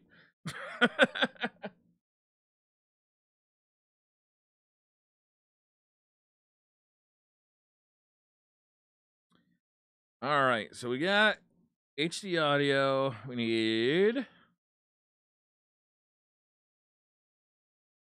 USB 3.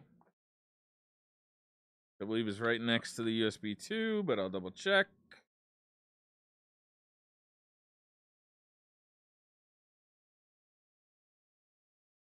Here it is. Great. USB 3.1.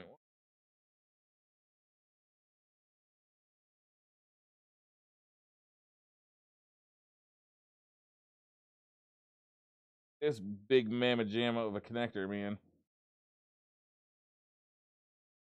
There ain't no prettying up this pig. It's gigantic.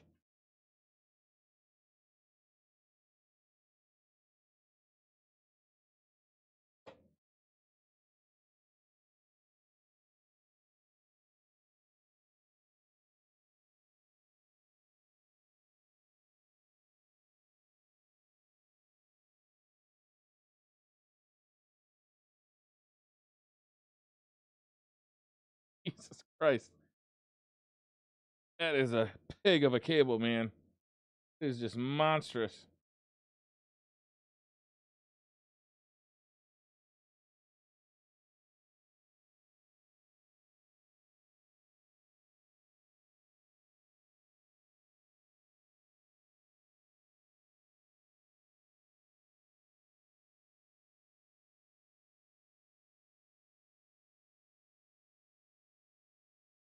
Hate that cable. What else do we gotta connect? Molex. Got 24 pin. Die. I ended up plugging in one too many PCI cables, so I gotta unplug a PCI cable from the power supply. Right by the edge. Not doing graphics cards. Molex.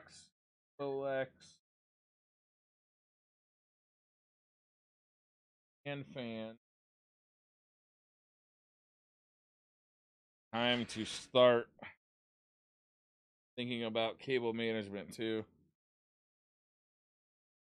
God, I hate that cable, man. It is a fat pig.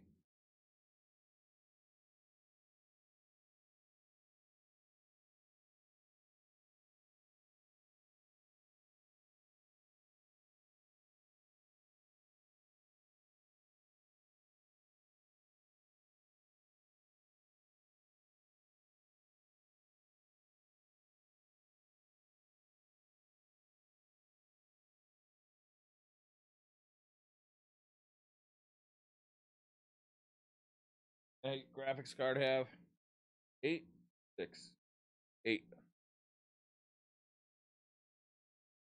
What GPU are you installing? A GTX 1080.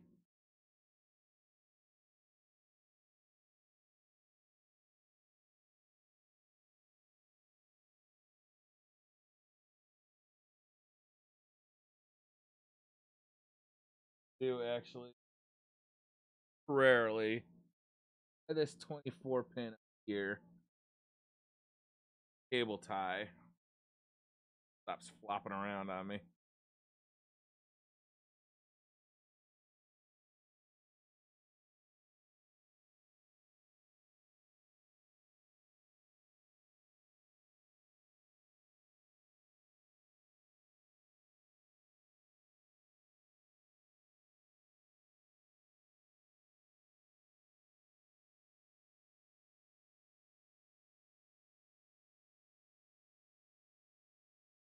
Go there. All right. Got to do PCI. Got to do Molex. Let's install our hard drive.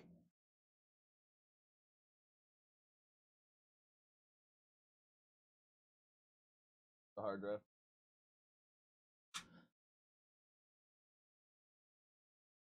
All right, it's got these like little brackets here.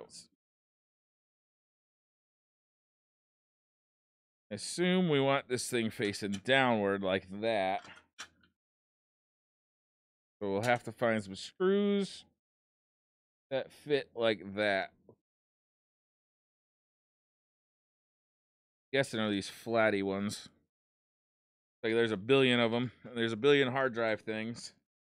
Hard drive brackets. So I'm guessing those correspond. I think they usually have this like wide pan head too.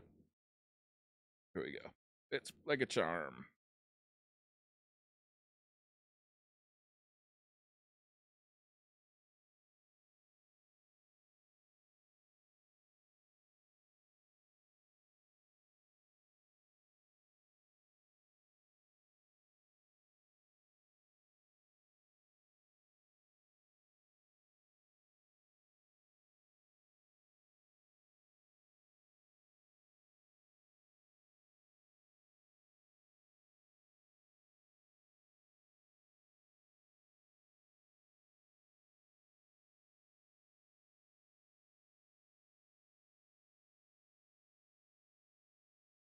That's too much for my blood. I had it my previous gaming PC. It's kind of like a leftover part from that. In my current gaming PC, I have a 1080 Ti.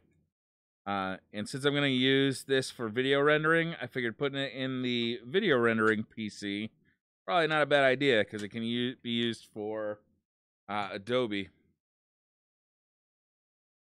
How's this work? Slide in here.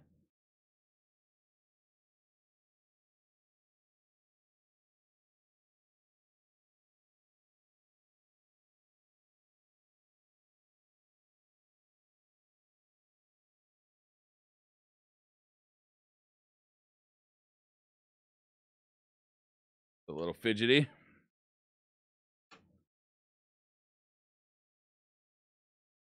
Like one side is lower than the other. That's really weird.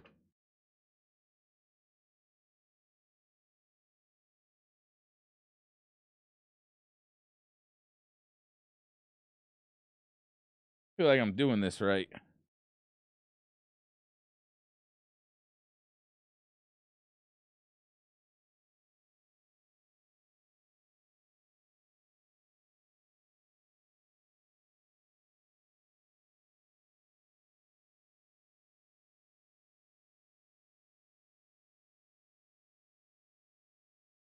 Like these things aren't. Got these two tabs here, and then there's two holes that correspond.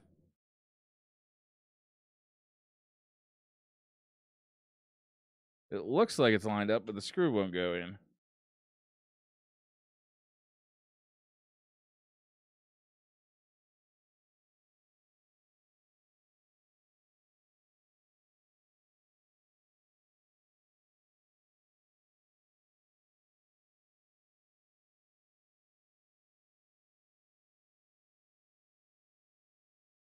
All right, the screw works.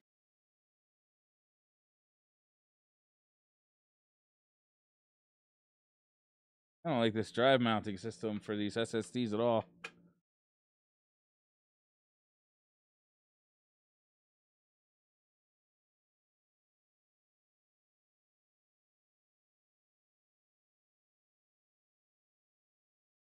It vexes me.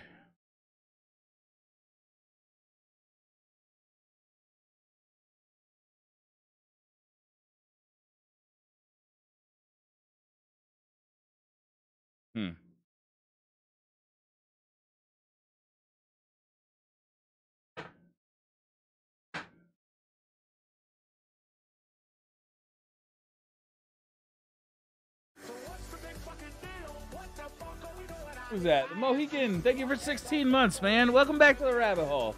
I really appreciate that. Thank you so much.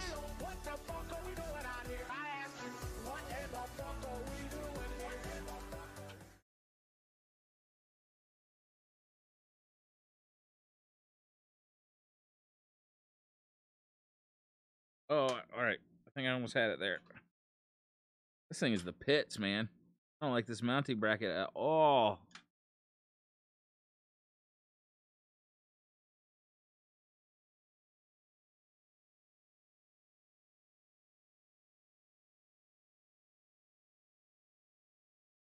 The left side seems to go in pretty easy. It's the right side that there we go. It just went in. That is persnickety. Hope I don't have to fuck with that thing ever again.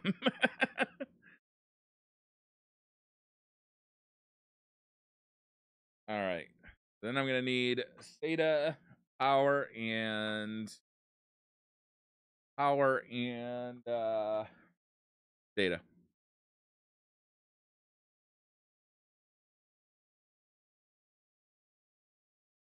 I never plugged this guy in.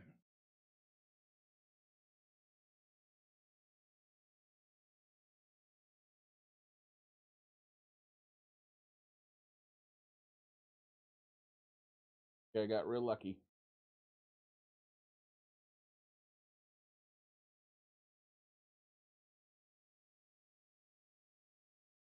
It was right in on the edge. You can start these bigger cables, getting these things strapped in.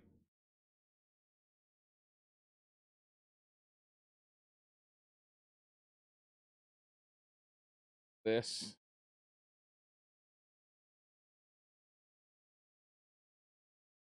I think I love these straps. These straps make it a little difficult to really yank tightly on these cables. It's nice that they're here, but it's hard to really like strap stuff down tight with them. All right.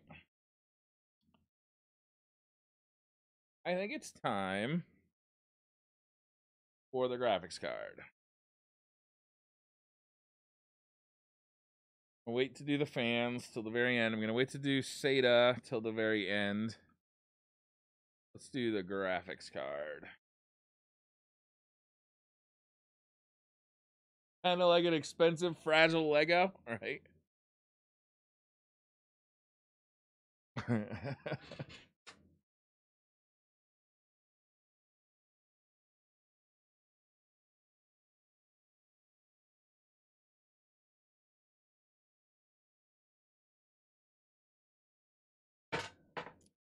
This stuff usually isn't actually that fragile, to be honest. All right. Oh, it would help if I cleared out room.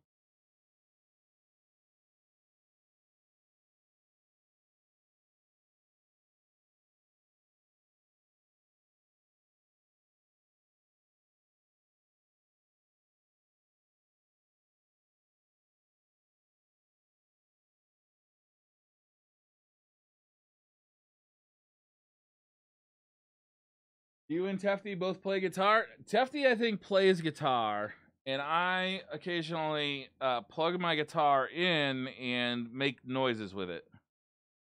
And there's a very subtle but important difference there.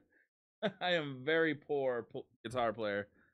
You can't even really call me a guitar player. I've been on and off trying to learn to play guitar for like, I don't know, 15 years, 20 years at this point.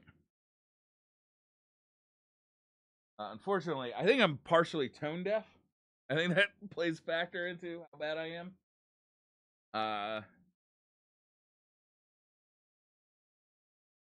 Might as well sing a little bit before.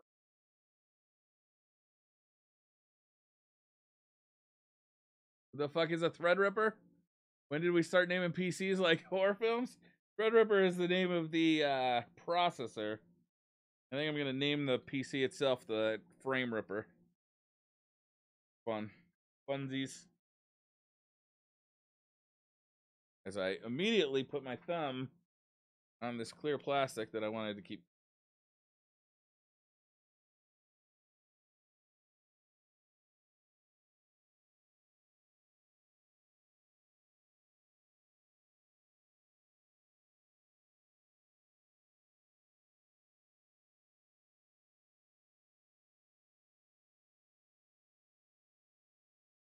Need to go the one below it.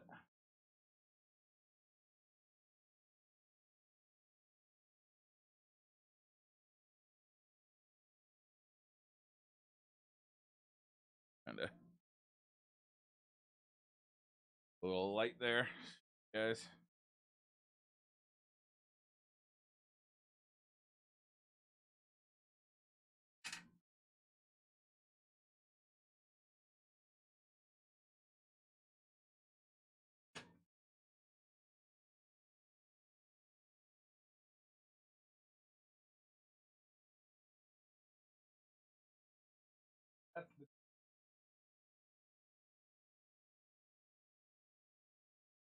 Didn't even need to take off that top one, so I'll put that one back in. I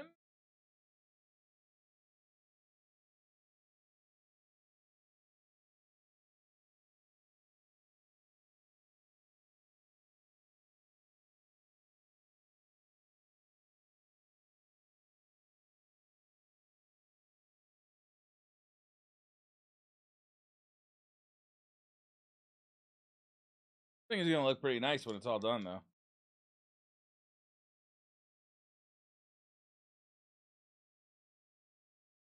Wrong hole.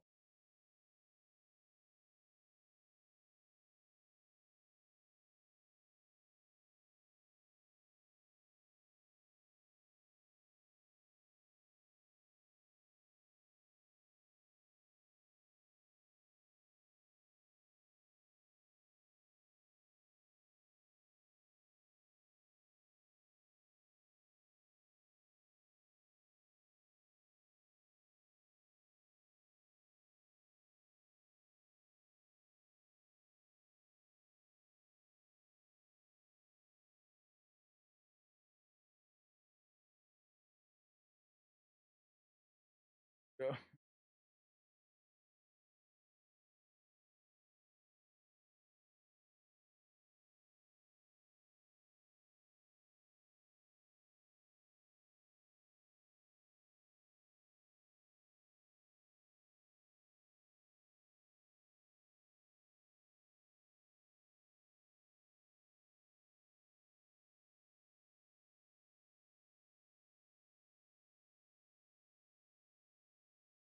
All right, that's nice and stable in there.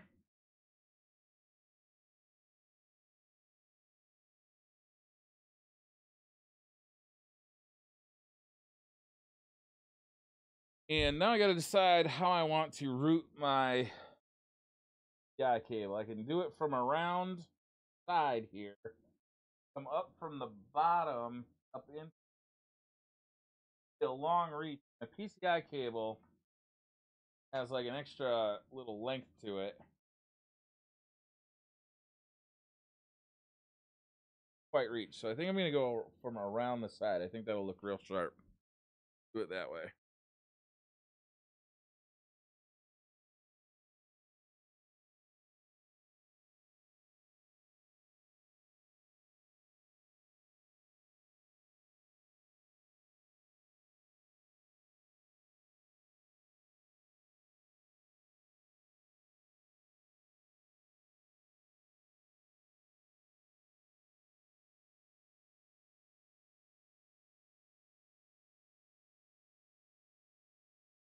Trying to plug it in upside down.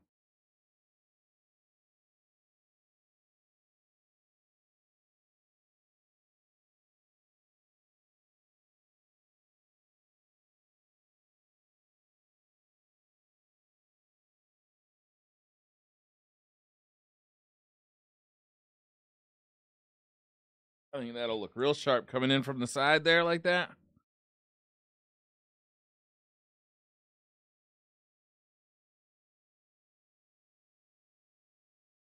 Probably zip tie it over to the side up here. Yeah. There's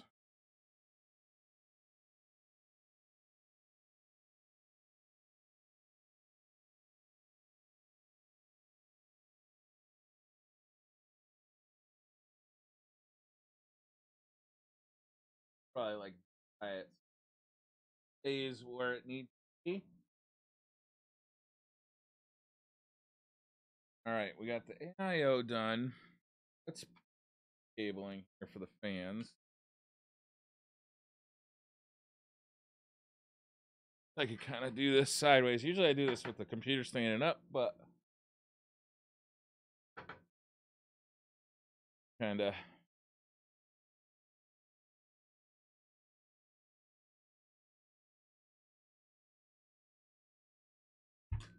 No, this ain't perfect, but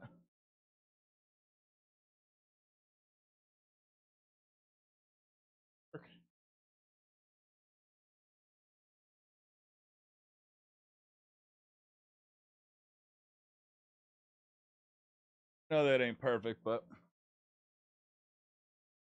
best fit the card. I think you need to take out the different back cover. Yeah, it's weird.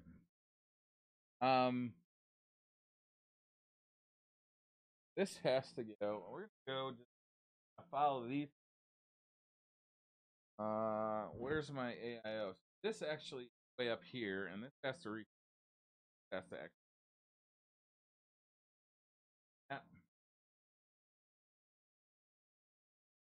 plug into here. The AIO controls fans for the radiator through software. It actually judges the temperature of the water. It actually judges the temperature of the water, and then runs the fans according to the temperature of the water. So it doesn't actually get controlled by the BIOS. It's controlled by Corsair Link software. This is the back fan, and it's not PWM, so it's going to go into the fan controller here. I'll let the rest of the case fans be controlled by the BIOS. So yeah, I think that's the only other fan, come to think of it. Although I was thinking,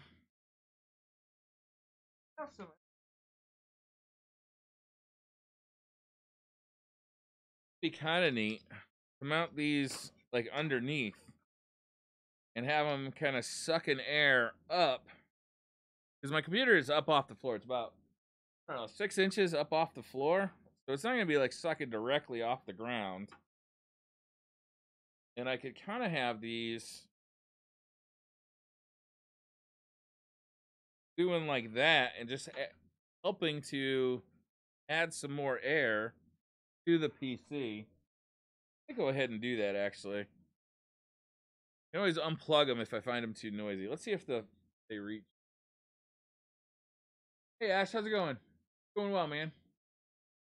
Best mount them up top as exhaust for the VRM. I'm hoping that I don't have to have, I'm hoping that that top vent is going to stay closed. I hear you. But I'm hoping that I don't have to have those open. I'd like those to stay closed for noise reduction.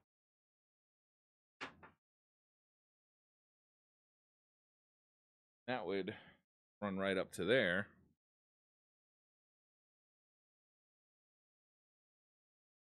From what I understand too, is that putting a fan up there as exhaust doesn't actually cool your VRMs that much. What you actually want to do is have that be drawing in air from the top and blowing down onto the VRMs, because sucking, I guess, it takes air from more sides than blowing, where blowing is directional, but sucking isn't as directional.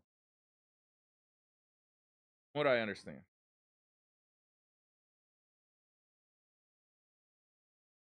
I don't know that this fan is all that necessary.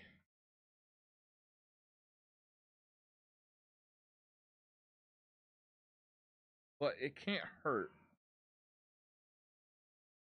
And for silence sake, I'd rather keep that top cover closed. But we'll do a lot of different things. As I use this, playing with different options.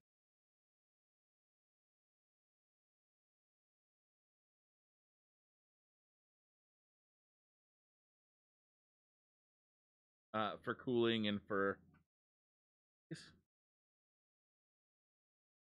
cooling and for silence.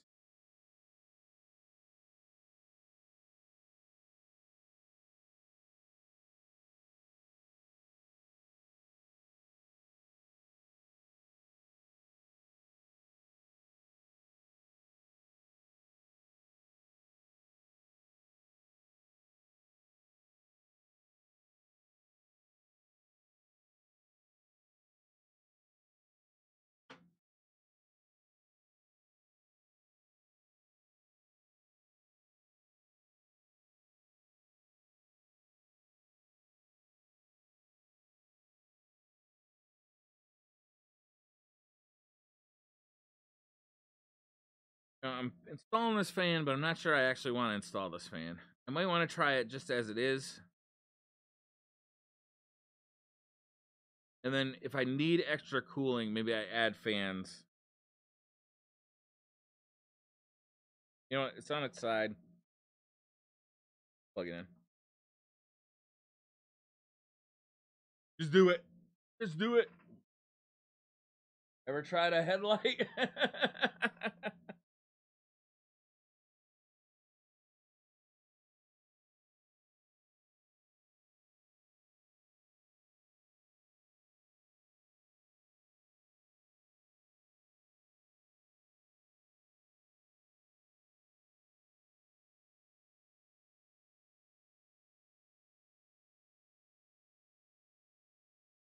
There is an air filter on this as well. I don't know. I can unplug it, plug it in. If it's installed, it's easier to test out than if I didn't install it. Well, I got the thing open and laying on the table. I might as well install some fans.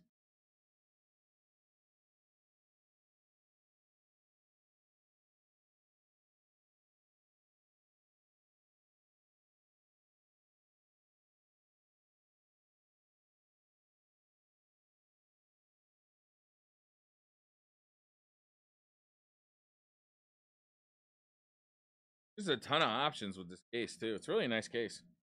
Pretty impressed with it. I didn't like the one thing I haven't liked about it so far is the SSD bracket was a little finicky.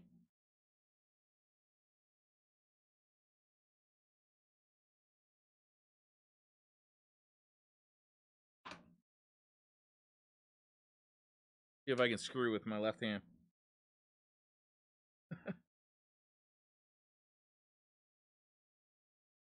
I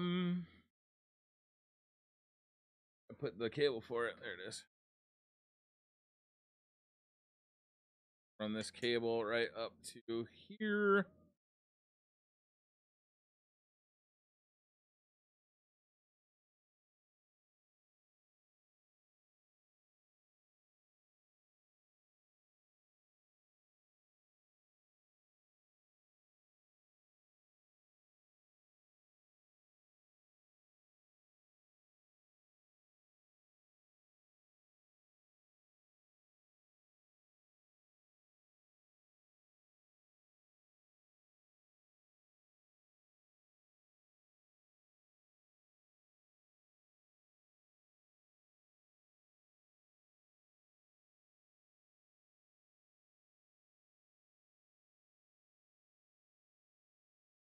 Let's see. We got to do Molex for the AIO and for the fan controller.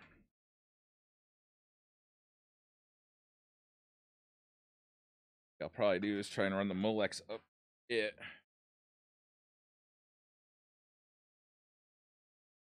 Along these lines here. Oh, all the connectors in a PC, I think SATA is the one I've broken the most times. I hate SATA.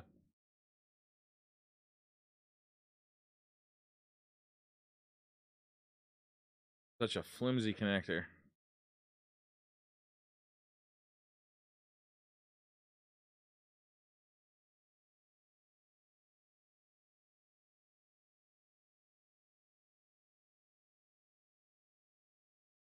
Like that.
kind of sit up.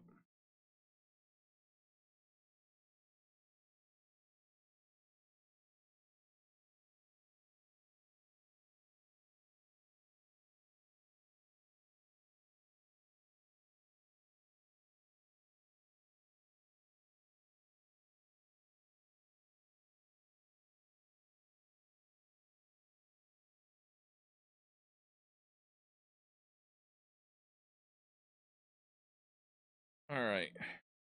This guy.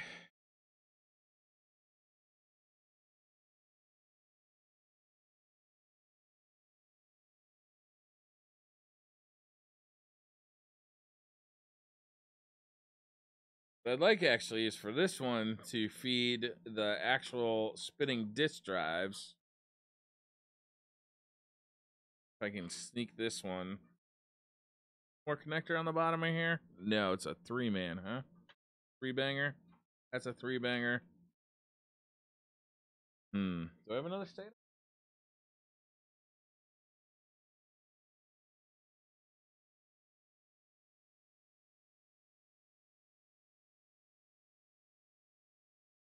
Lucky me.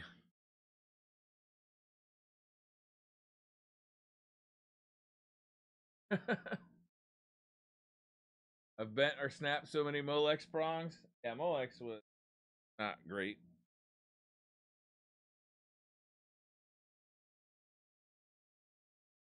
So once again, I've got to try and plug something into the power supply.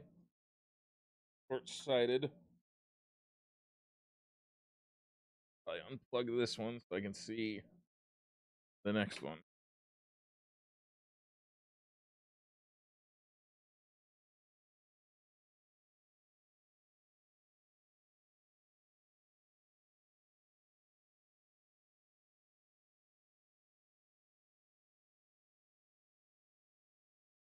Oh, fuck that. It's like all the way in there.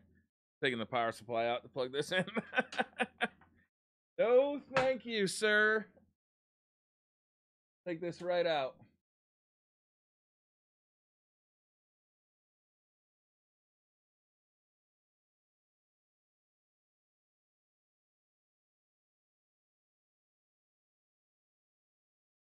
Let's see.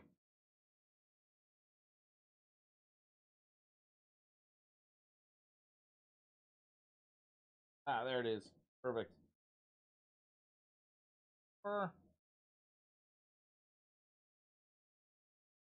if I can get my hand in there.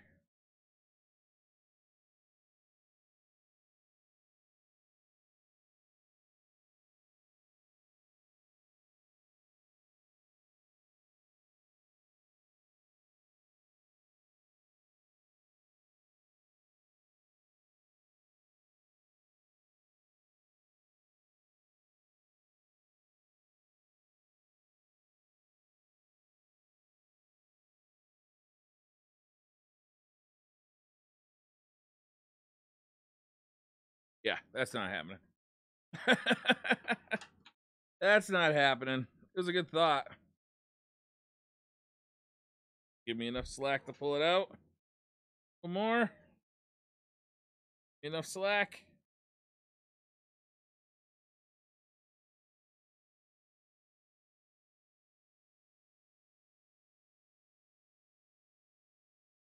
There we go. In there.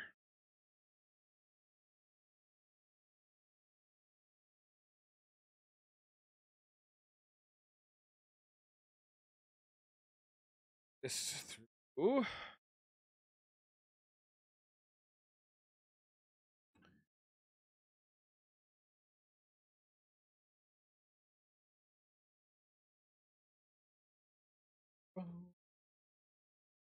Is this your new computer? This is the new computer. Correct.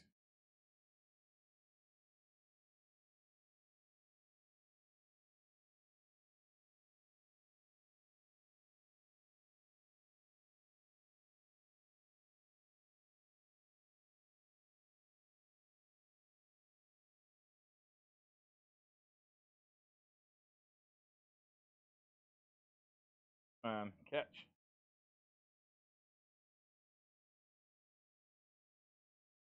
Let's see what's up.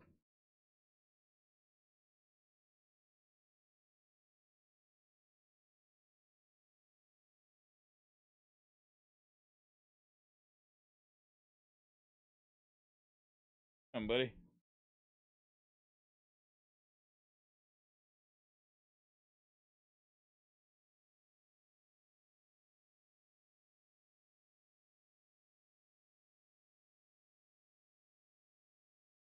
There he goes.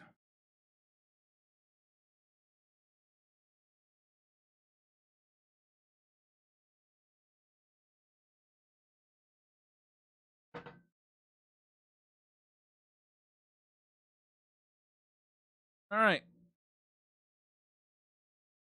So that Molex now, got an extra Molex just for the SSDs. I'm not gonna plug in quite yet because I want to Big Daddy cables fastened down just a hair.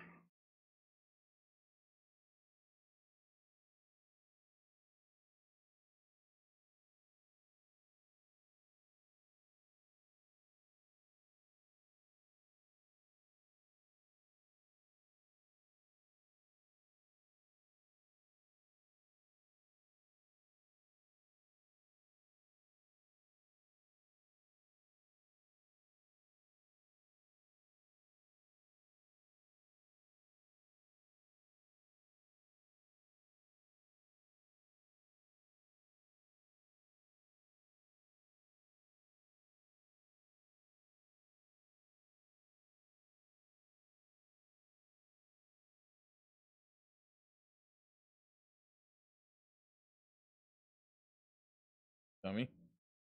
I unplugged this cable.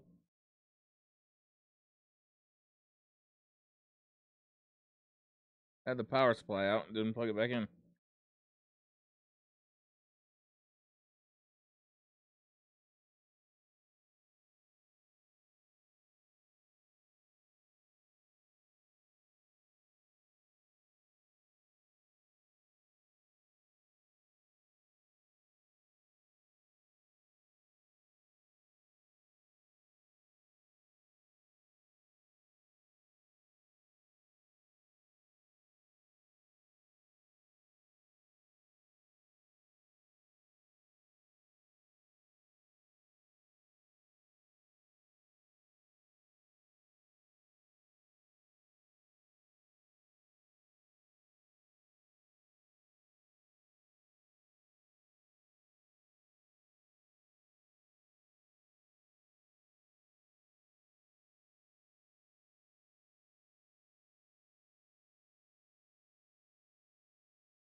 All right.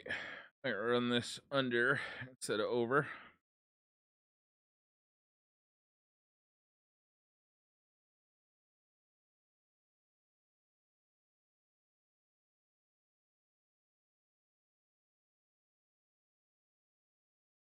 Go. Good. That looks good. We got so we still need an SA SATA connector for the hard drive itself. Do this. That. Ugh. Ugh. With the front one. Deal with it later.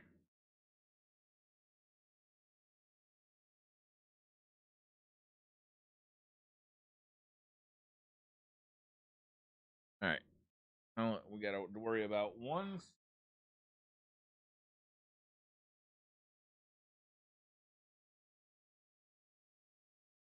Gonna be adding more drives to this, just not today. I've actually got a couple of drives, but I need to look at them to see what's on them before I put them in. And I found that sometimes when I do a new PC and I have more than one hard drive in it, when I first boot it up, it can cost me. So I just find it easier to boot with one Yo, Gray Fox, thank you for 14 months. How time flies when I'm in the best hole on the internet. Yo, Gray Fox, that is very nice, man. Thank you so much for 14 months. I like it. Super appreciate it, man. Thank you so much. All right. Question is, do I want to use a right angle connector or a straight connector? I think I'm going to use the right angle because I think that works pretty nicely right there. Rid of the straight one. I'm going to route this through here.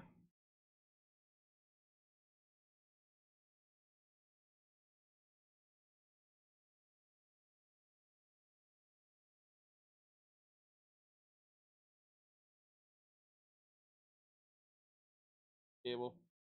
Fucking cat.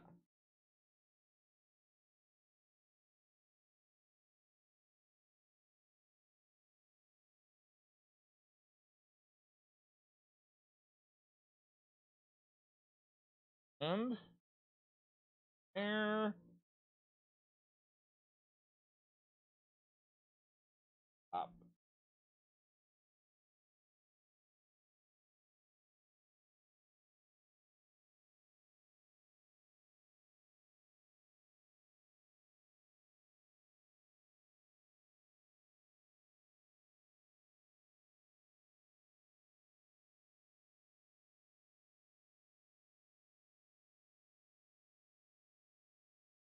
That side.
Right.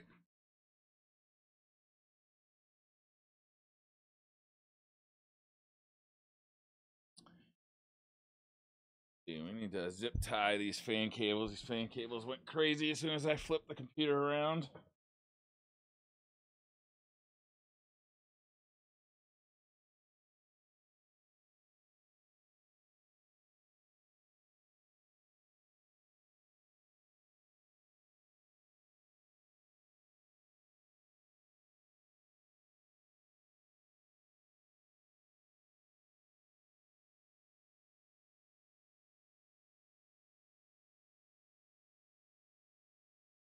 I grabbed a cut zip tie.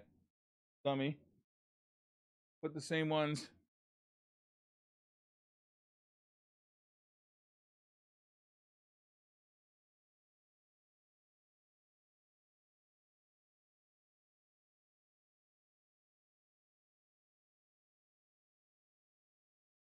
All right.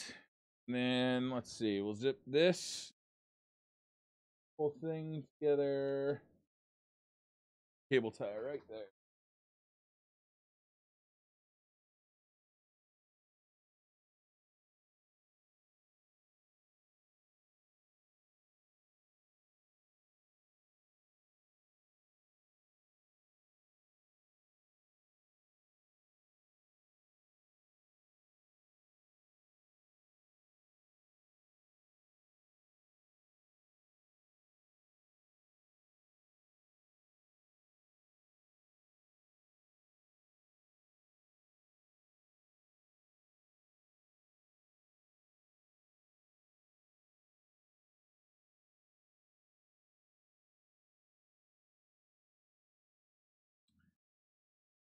All right.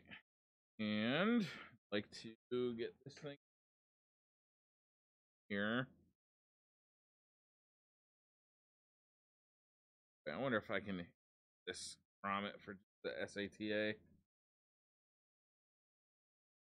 I like.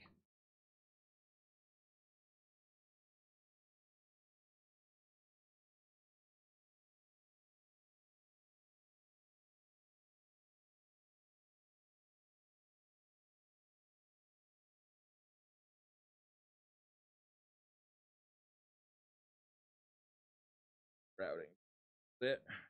Get a little more length out of it.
Cable is super stiff too.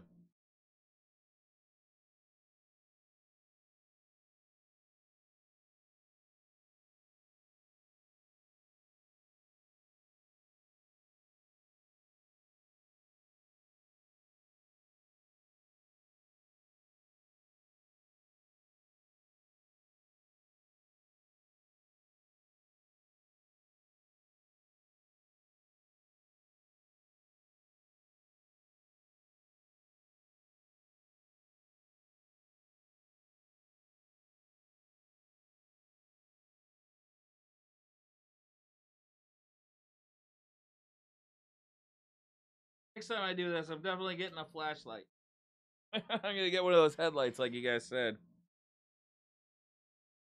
Here we go. Oh, pretty good.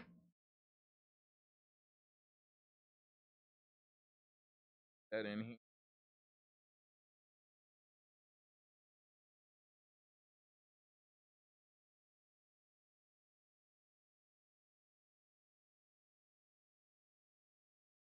Shabby, and I wanted to zip tie the graphics.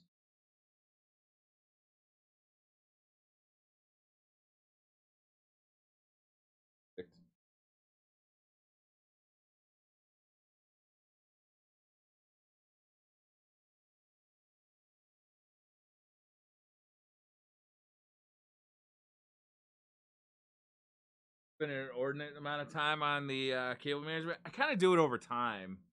Once I like have everything kind of like sorted, but then like it goes. My cable management, my computers are never really done, so that my cable management is never really done either. So I start adding stuff, taking stuff out, moving stuff around. So cable management, like it's a work in progress as the computer often.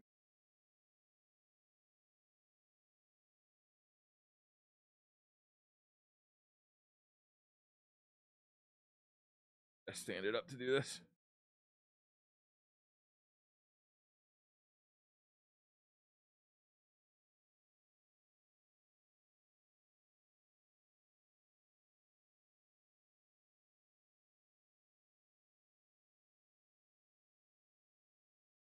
Won't actually be able to see the zip tie. There's a plate that covers this little hole up.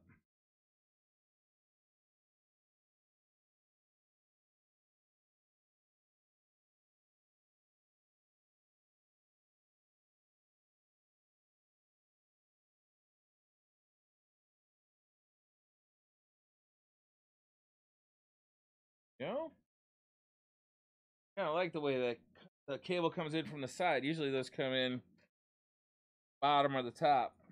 Like that. Looks a little different. And stuff this spare SATA connector over here.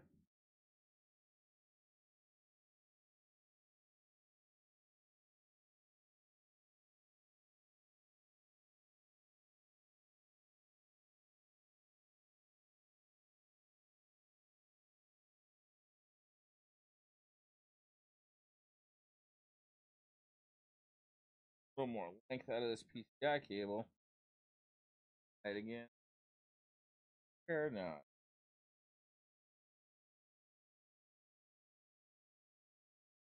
Right, a little snippy on these.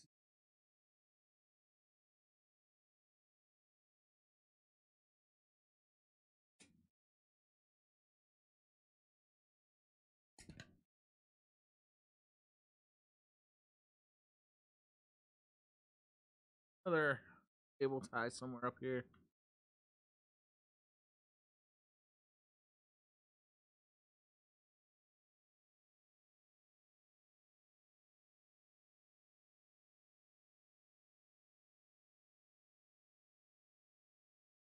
Think we're ready. Start putting it back together too. Oh, we still gotta put the Elgato in.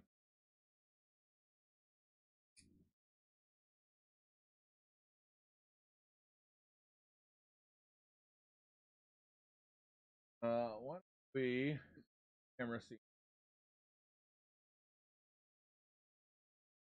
We're starting to come along here. We're starting to look like we have a computer, right? We're starting to look like we have a computer. Be interested to see what this thing looks like when it's all put together. I'm gonna put the hard drive brackets in at the bottom. Ooh, that could be a problem though with the way I routed this PCI cable.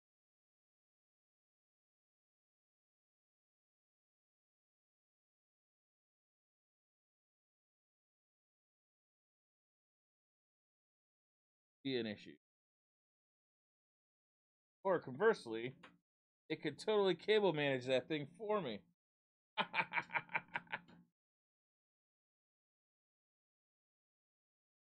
Lovely.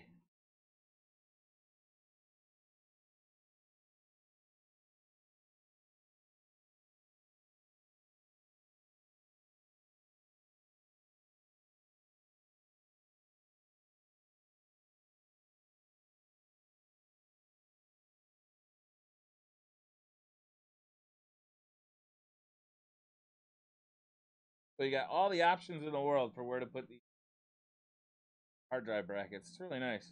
I like this system.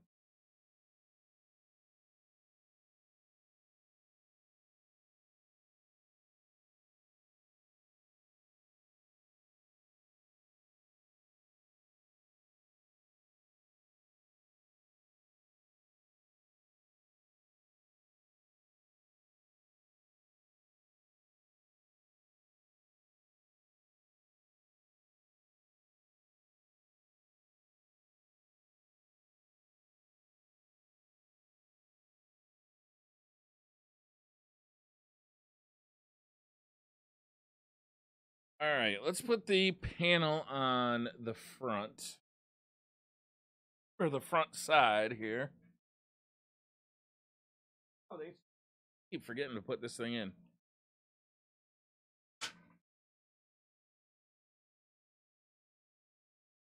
And get rid of this.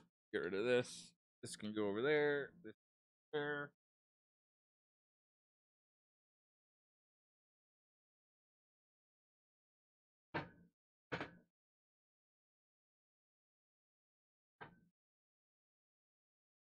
Camera back to a top down. And where do I want to put this thing? It's just one of these little mini things. Here, so not upside down.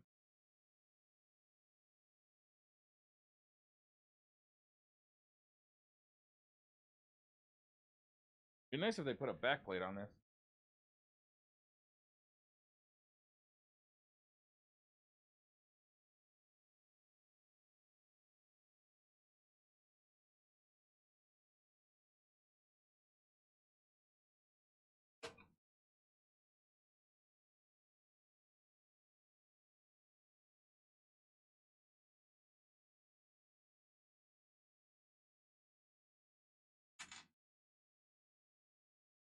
Hoping this thing's gonna work. Not sure. Not sure. It didn't work with the Ryzen. Hoping it's work with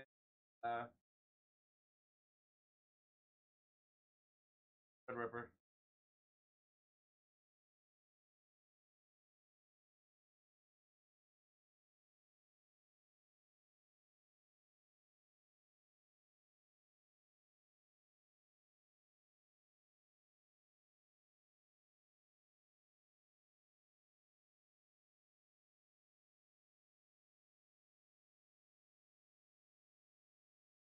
Hard for me to do this. Take a look here. Did I undo the wrong side? No.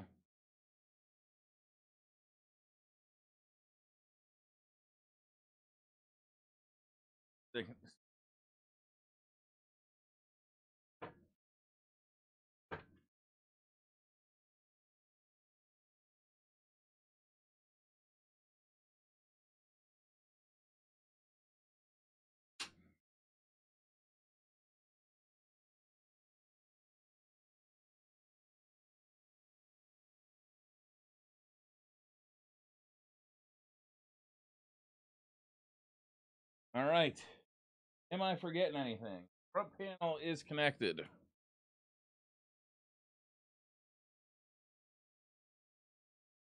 USB, HD audio, USB 3.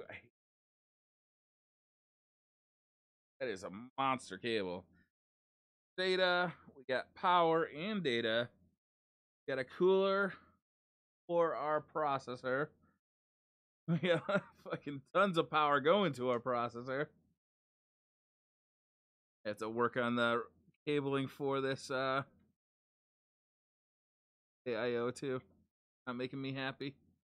Not making me warm and fuzzy. I might have to go the other way, down and around. I think it might be time to boot it up.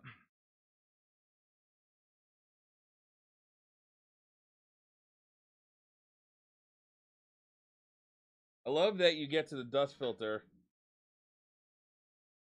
That's really fucking. Pull your computer out. You get that. That is really a nice feature. All right, so let's put the front panel on.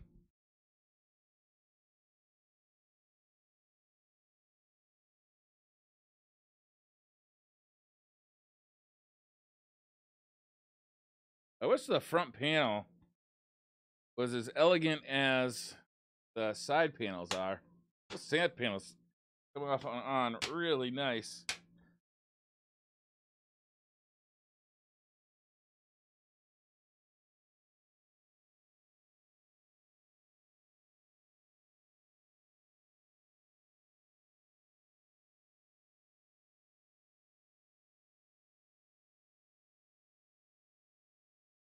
Glass panel. Yeah, no screws for a glass tempered glass panel. How sweet is that?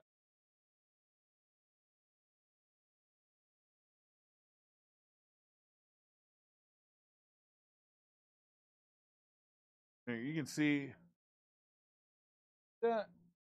Oh, there's like fabric foam on there. There, you can see it there. There's quite a bit of it. It's quite thick.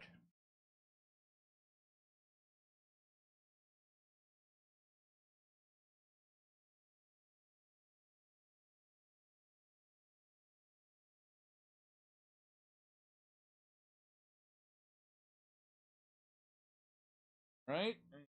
Cover.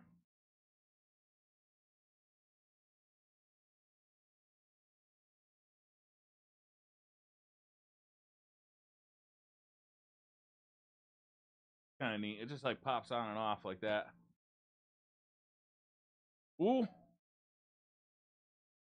Oh my god, this thing got way heavier now. All right. Go back to a front view. You forgot the panel to cover the holes. Oh, on the HDD bracket? You're right. Right. That on.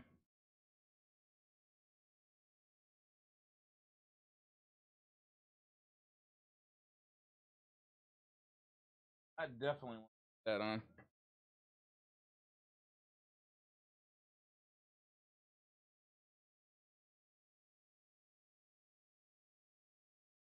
That's the hide your sins panel. Only God knows about your cable management now.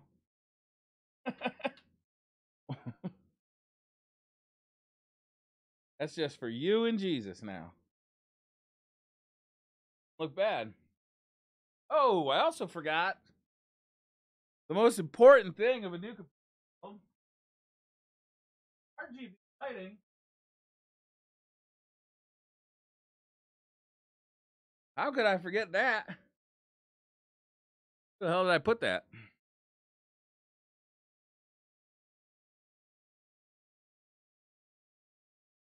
Oh, here it is.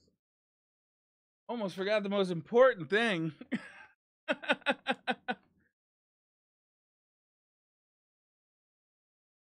also want to take this out of the package. The package is so fucking nice.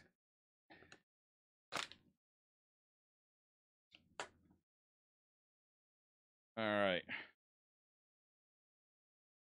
This is addressable LED, so I gotta figure out which port on the motherboard is the addressable RGB port.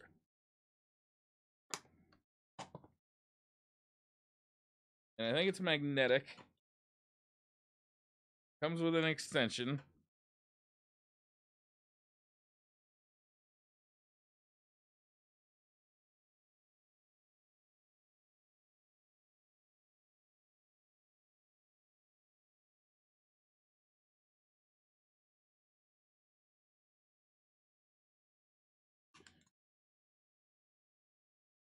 I didn't go crazy with it. I just bought a little bit, 60 centimeters of it. Is the glowy RAM in the gaming ring? Yeah, you can kind of see it glowing. Kind of changing colors once in a while back there.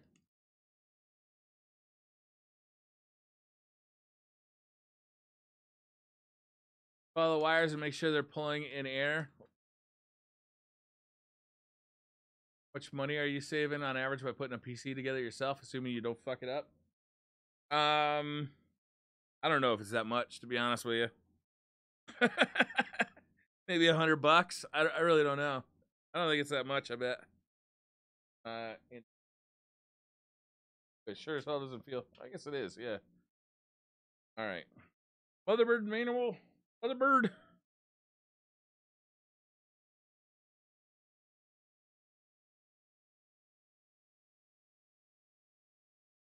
Figure out where.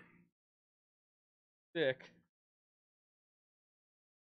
RGB header. There's number 3 is on the top is RGB header. There's a separate one for an addressable RGB.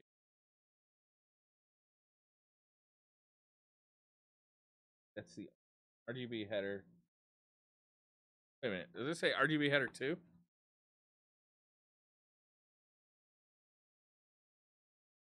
Totally says RGB header 2.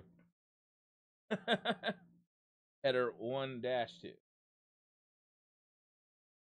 4-pin RGB header 1-2. All right, so with that in mind,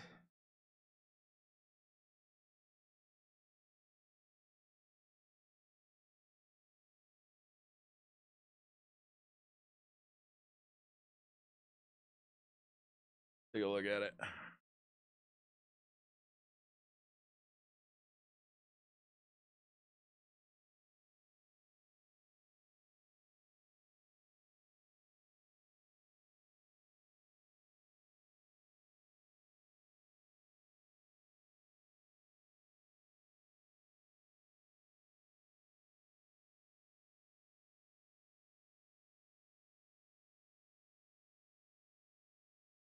Compatible.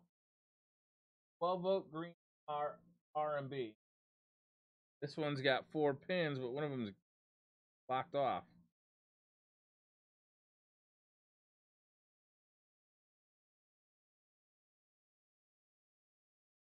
Might be incompatible. Might have done messed up.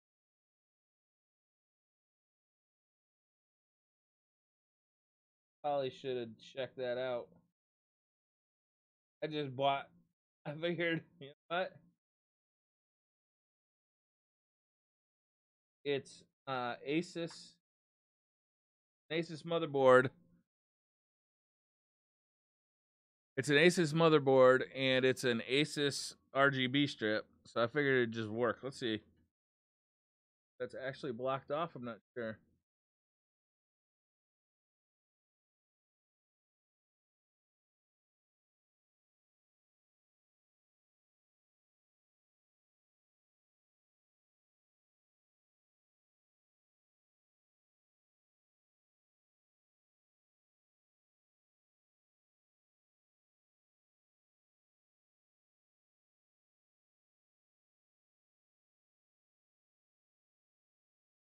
Maybe that's just a blank.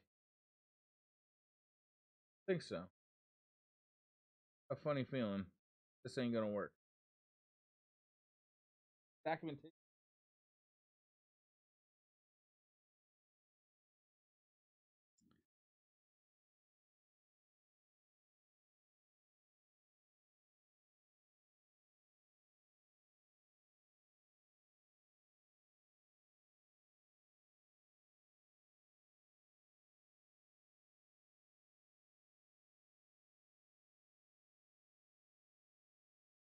This I think is just sticky stuff, but I don't check the lick inside anyway.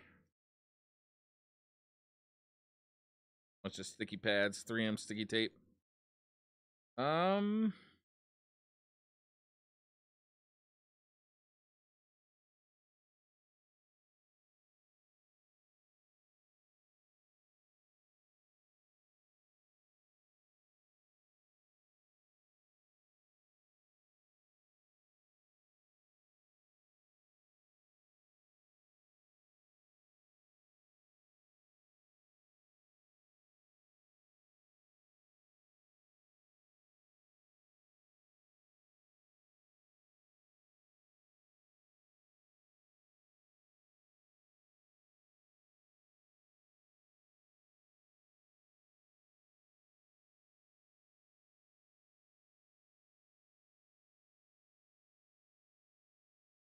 Yeah.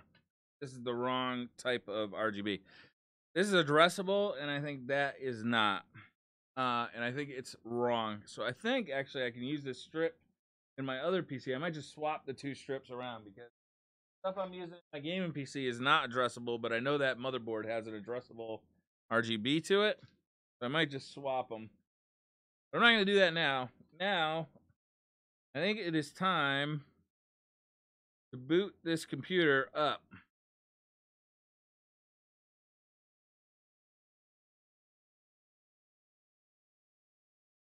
And see if it works.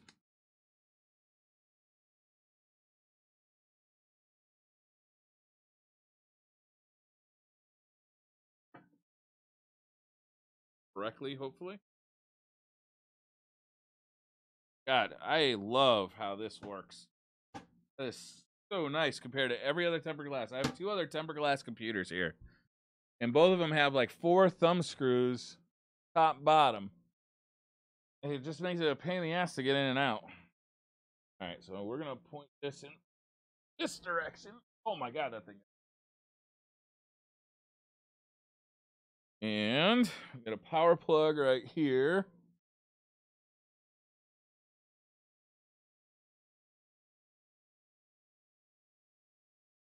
Plug it in.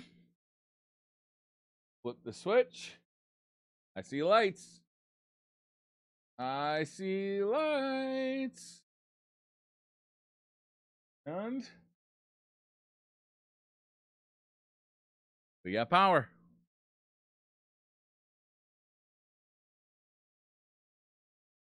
We have power. And so you can see that LED counting down the postcodes and stuff.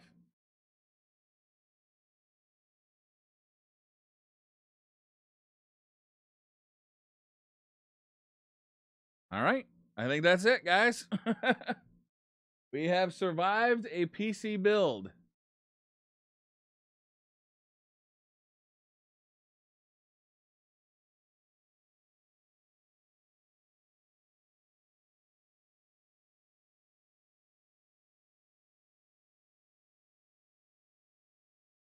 Wait.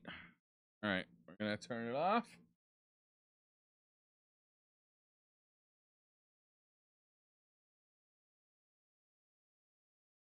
There we go. Not too shabby. Tell you what, a build went together a little easier than the last one did. I like a lot about this case. The only thing I really didn't love was the SATA connector. Or I'm sorry, the